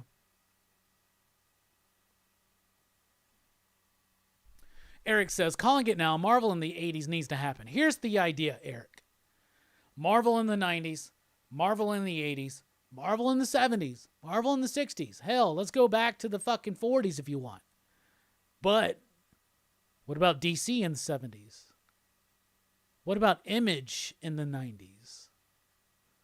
What about DC in the oddies? You get where I'm going? Travis knows where I'm going. Image in the 90s? Yeah, you get where I'm going with this? You never know what's coming. You never know what's coming. There's another big idea that I want to run by you, PCP Army, but I want the true PCP Army to respond to me on this. Not saying that anybody here is untrue, but we're saving it for back chat. You know what I'm talking about. Anyway, that was great. Now it's time for show and tell. I got some cool things for show and tell here. First of all, Mike hooked me up with this a while ago, and I left it at the shop, and I finally got it. So I live in Huntsville, Alabama, and that's really cool. I didn't even notice the back. So we have a new minor league baseball team, the Rocket City Trash Pandas. But when I grew up, it was the Huntsville Stars. We lost them several years ago. But I got this old school Huntsville Stars card holder because they did a series of cards. Now, Huntsville Stars, Jose Canseco played here, Mark McGuire, Miguel Tejada, Prince Fielder. I watched those cats play. Corey Hart. I wear my sunglasses at night. So that's a really cool piece of Huntsville history. And on the back, it's got one of our one of our news stations here. And then we have Jennings Collectibles. And this is one of the first comic shops I ever walked into that just blew my mind. No longer in existence, but that's really fucking cool. I picked this up because it's starting to gain some price increases on the internet, but the Amityville Horror Trilogy on Scream Factory. It's got the first 3 films. You can get the rest of the films for the most part at Vinegar Syndrome, but there's part 1. And I don't think they're the greatest movies, but it's for a horror fan. They're near essential, I guess. Part 2, The Possession. And then part 3 is in 3D. For the first time on Blu-ray in 3D. So Hammer Time, if you're still here. Yo, you want to watch Amityville 3D with me? At your place, because I ain't got the 3D TV. I've already said lots of nice things about my girlfriend, Jamie. She's amazing. We've been together over a month now, and she's just the best. But she got me a toy. She bought me this random monster from like a gas station, and I just think it's super gnarly and cool, and I just wanted to share that. John says, yes, we will watch that in 3D. Hell yeah, brother. Well, we got to watch the first two first, though, right? I haven't watched those films in forever. But isn't that a cool, just random-ass kaiju monster thing to find? That's dope. We'll put it there. We'll put it there. I've already showed this off. There's rumors we're going to open that up. I got a good old-fashioned comic book haul to show you. Go figure. Go figure. Right? Go figure. Go figure. John, when you want to have the Amityville night, we'll talk about it. We'll do it soon. First of all, yesterday I picked up a batch of comics, and I haven't really done a good comic haul, go out and just pick together a selection of comics I just want to buy. It's always been Blu-rays or toys lately, so I just want to do this, right? So this inspired me when Joe talked to me about Marvel Fanfare and an Action Comics issue, which he said was one of the best Superman stories he've ever read. I went and I hunted them down, and I got the Marvel Fanfare 18. So that's dope. Here's something new, but we were talking about Geiger. That's the glow-in-the-dark cover of Geiger, y'all. That's dope, too. And it glows, and it makes his skull, like the skull hooded face. It's dope as hell. Super dope. Dollar Bin Diving. These next 4 issues I found in the Dollar Bin. Beavis and Butthead #1. I had this one when I was a kid. Love that cover. Issue #2. Had this one when I was a kid. Never had any of the others, I don't think. But I had 1 and 2. I don't have a 3, but I do get a 4. And I got a 5. Those were Dollar Bin dives. So, very nice. Then, got some nice, I don't know if it's considered bronze or copper, kind of a mix between, but whatever. Marvel Team Up.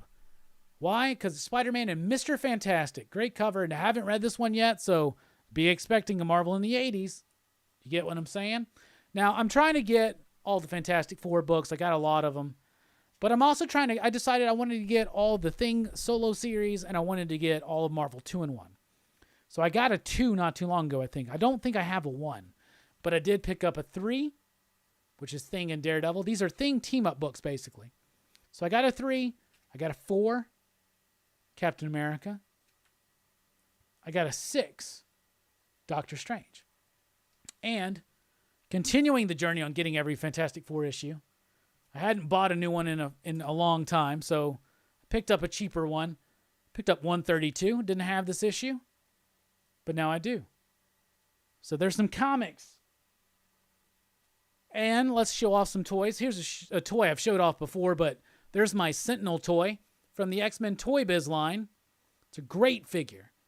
It's a great piece. I had it back in the day. I love having it now. He can grab a figure with his hook and reel him in. That's dope.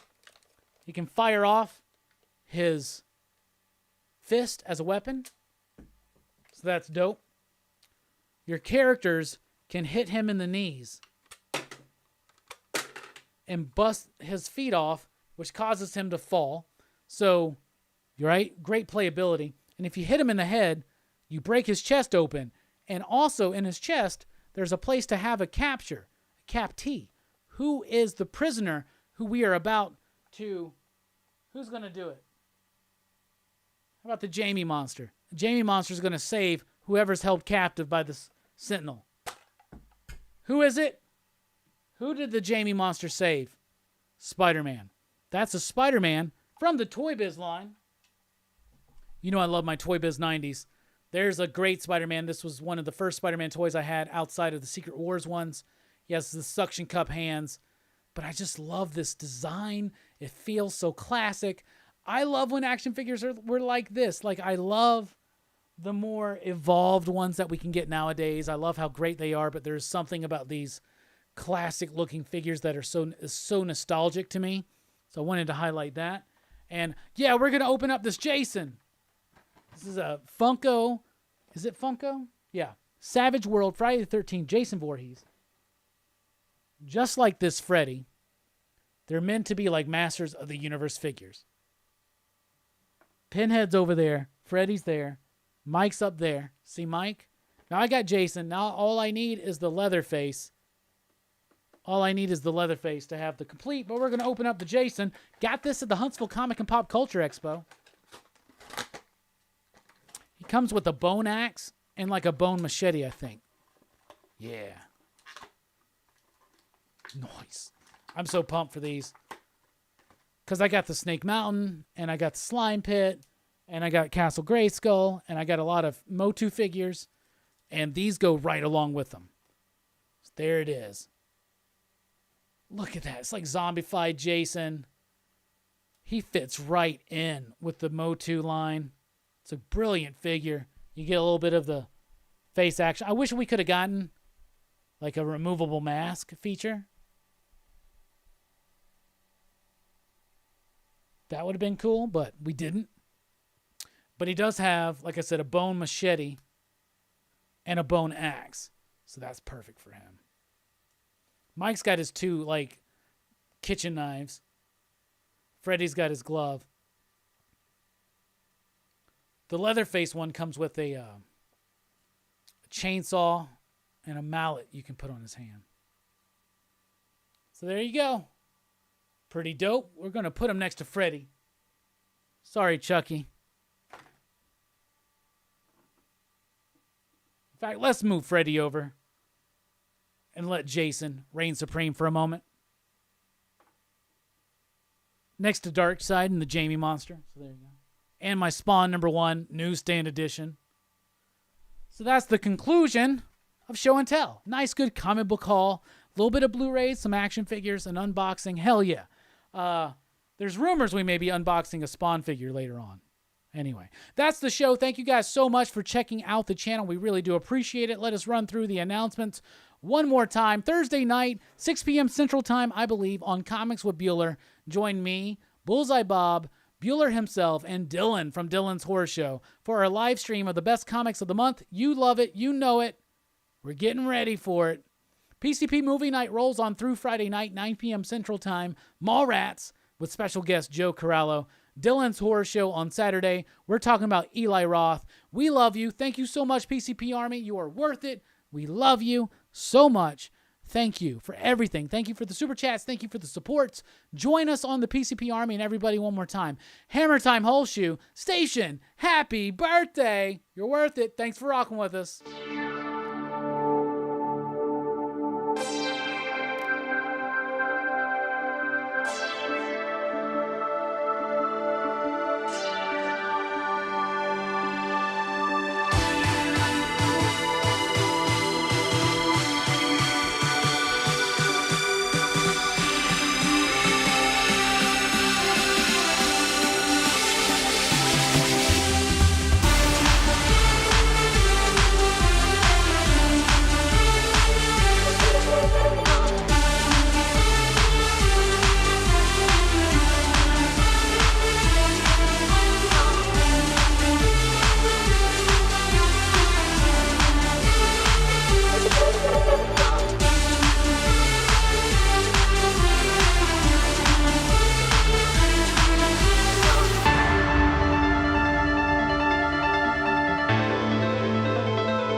comes a time when you have to realize that you've scheduled too much to do. So one of my passion projects on this channel is a show called Comics Revisited. We did 2 seasons of it, 20 episodes each. So 40 episodes we've done. And what it is it's me and a guest revisiting a comic book. Brooks, Brian, Lance has been on there, Jelani. We've had some great episodes. We've revisited books like Planetary and Stormwatch, JLA by Grant Morrison, The Sandman, we're going through the Sandmans, Watchmen, Mouse. We've covered some great books.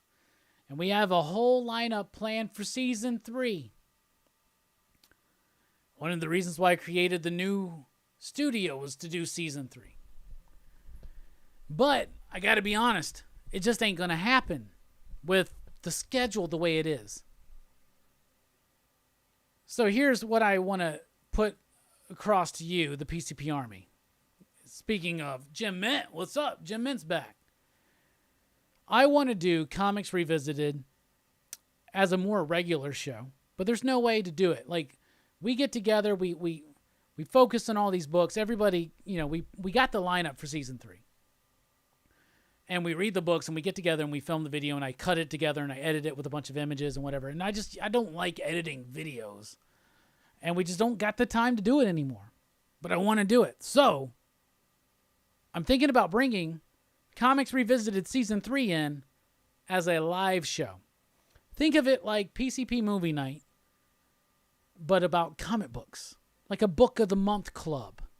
Maybe a Book of the Every 2 Weeks club. I'm thinking of a bi-weekly schedule, probably on Monday nights, and adding the idea of doing it live does a lot of favors. First of all, I don't have to edit something together. Secondly, I can expand out the list of guests to more people in the PCP crew, excitable we are, and to more people out there talking about content creators like Jim Mint. Like me and Jim Mint and Bueller could do a Comics Revisited on something awesome. You get what I'm saying? Like, who knows? That doing it live like this, not necessarily needing people in the studio, adds a lot of ideas to it.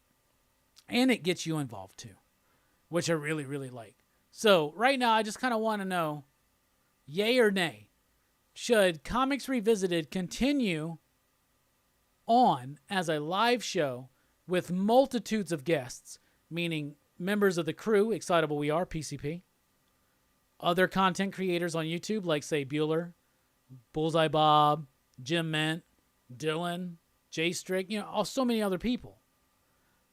And it also opens the door that we can revisit some of these things with comic book creators. What if we brought Joe onto the show to revisit Batman City of Crime or to revisit something? That would be fun. That would be fun.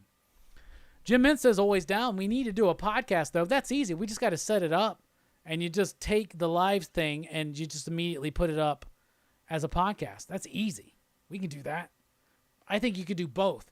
You do like the live show for the hardcore fans, and then you do the podcast for the podcast people. Hell yeah. I want to collab more with Jim, with Bueller. I want to do more cool collabs, bring in even other more exciting, not more exciting than Jim and Bueller. I mean, come on, that's not what I'm saying. Other new and exciting YouTubers out there. If you know anybody, just let me know. Throw them out. But that's what I kind of want to do. Like, could you imagine me and Jim Mint and Joe Corallo revisiting Batman Nightfall? Like, that could be a fun show. That could be neat. There'd be a lot of different perspectives, especially with the chat involved. Anyway, yay or nay? See some yays. Because if we continue on as the filmed and edited show, it's just going to be a long time for it to happen. But I want this to be semi-regular. Nice. I like it, PCP Army. You're worth it.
I never did the Final 9. This isn't the first time this has happened. Final 9.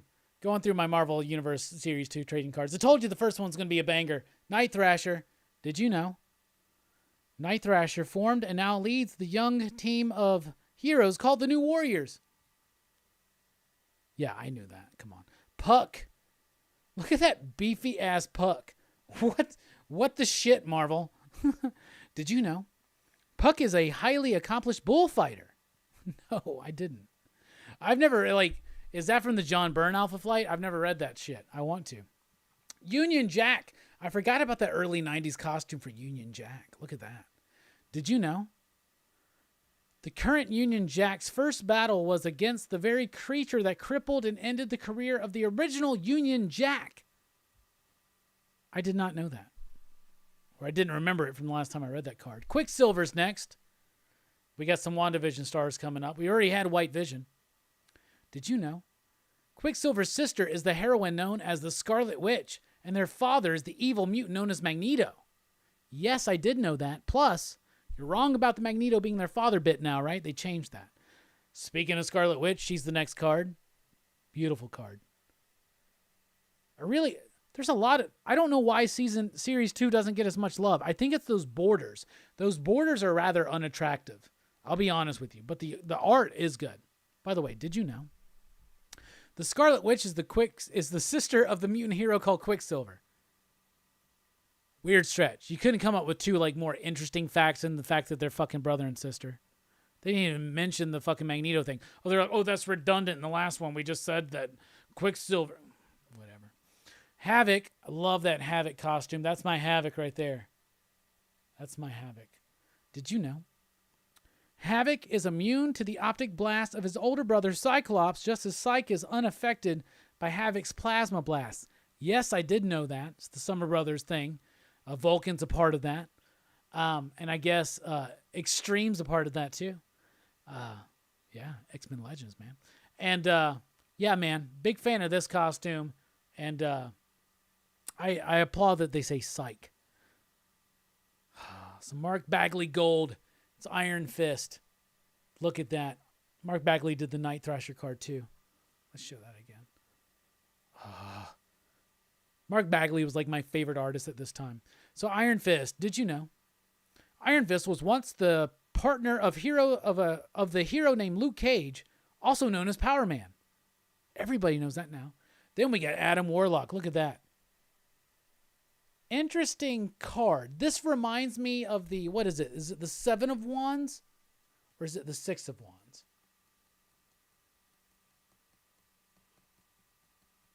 I don't know. That one reminds me of that one, though. Interesting. Warlock. Did you know? Before he adopted the name he now bears, Adam Warlock was known only as him. Yes, I did. And we wrap up the final 9 with Wonder Man.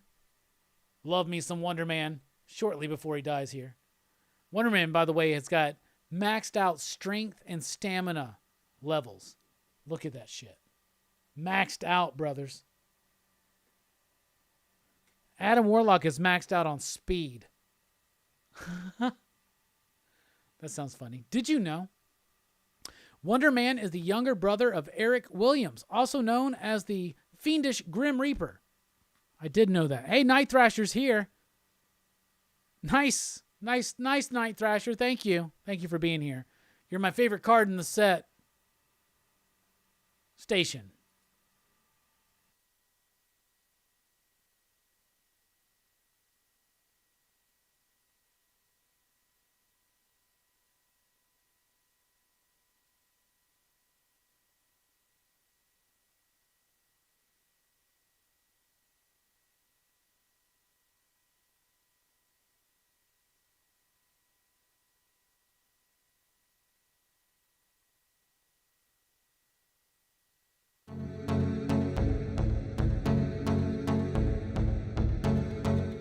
All right, we're not doing a long intro for this. I'm opening up this Violator 2. Now, I'm really wary of doing this because this Violator 2 figure looks so badass, and every Spawn figure I've opened from this wave 2, which was an amazing wave, but the Spawn 2, the wings don't go all the way out, and that's fine, and the Redeemer completely broke.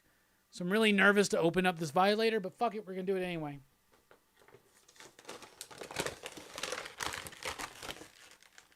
That opened rather easy. Now, the first Violator figure was decent enough, but it didn't quite, it wasn't, it was bendy and it wasn't superposable. We'll do a comparison maybe when I find my Violator. It comes right out. Looks like Violator. It's pretty dope, crouched over. Now, the Malbolgia I opened up too, and his arm was broken. And it only looks good crouched. So I hope that Violator's not the same way. This is definitely a much better figure than the last one, than the first one. Now, the first one, like I said, was decent enough. Now, there's no way to really get it posed with its arms. His arms have no posability except for like at the, right there. So it's weird to pose them. If I could get the arms out, that would be better. But they're not bendy. God damn it. This thing's meant to be crouched again. Jesus. It's just like that Malbolgia. It like only looks really good like that. And I guess that's cool. But at the same time, you want to be able to like stand him up. He's able to stand up. But his arms don't go out. So he's just got to be like this. He's got like T-Rex syndrome in the worst. If these arms came out, they don't have any ball joints, though. Yes, God, that sucks. He's got to be crouched. It's the only way to make it work. He looks better like that, doesn't he? All right. We all know that McFarlane figures were meant to be posed pretty much in one particular way. But still a cool figure. Very much an improvement on the last one. You mostly see him crouched in the book anyway. You never see him like really standing up. I mean, it's nice that you can do that, but I would have just liked more of this, right? We got this, but the arms are so tiny. It only works when he's crouched. But it looks dope. Anyway, that is the end of the show. Thank you, everybody. Be on the lookout for the upcoming Comics Revisited. That will happen in a couple, 2 to 3 months probably. We'll get that going. We'll get it figured out. But thank you for your input. PCP Army, we are out. And by the way, the first episode of that's going to be about Grant Morrison's new X-Men. So, station.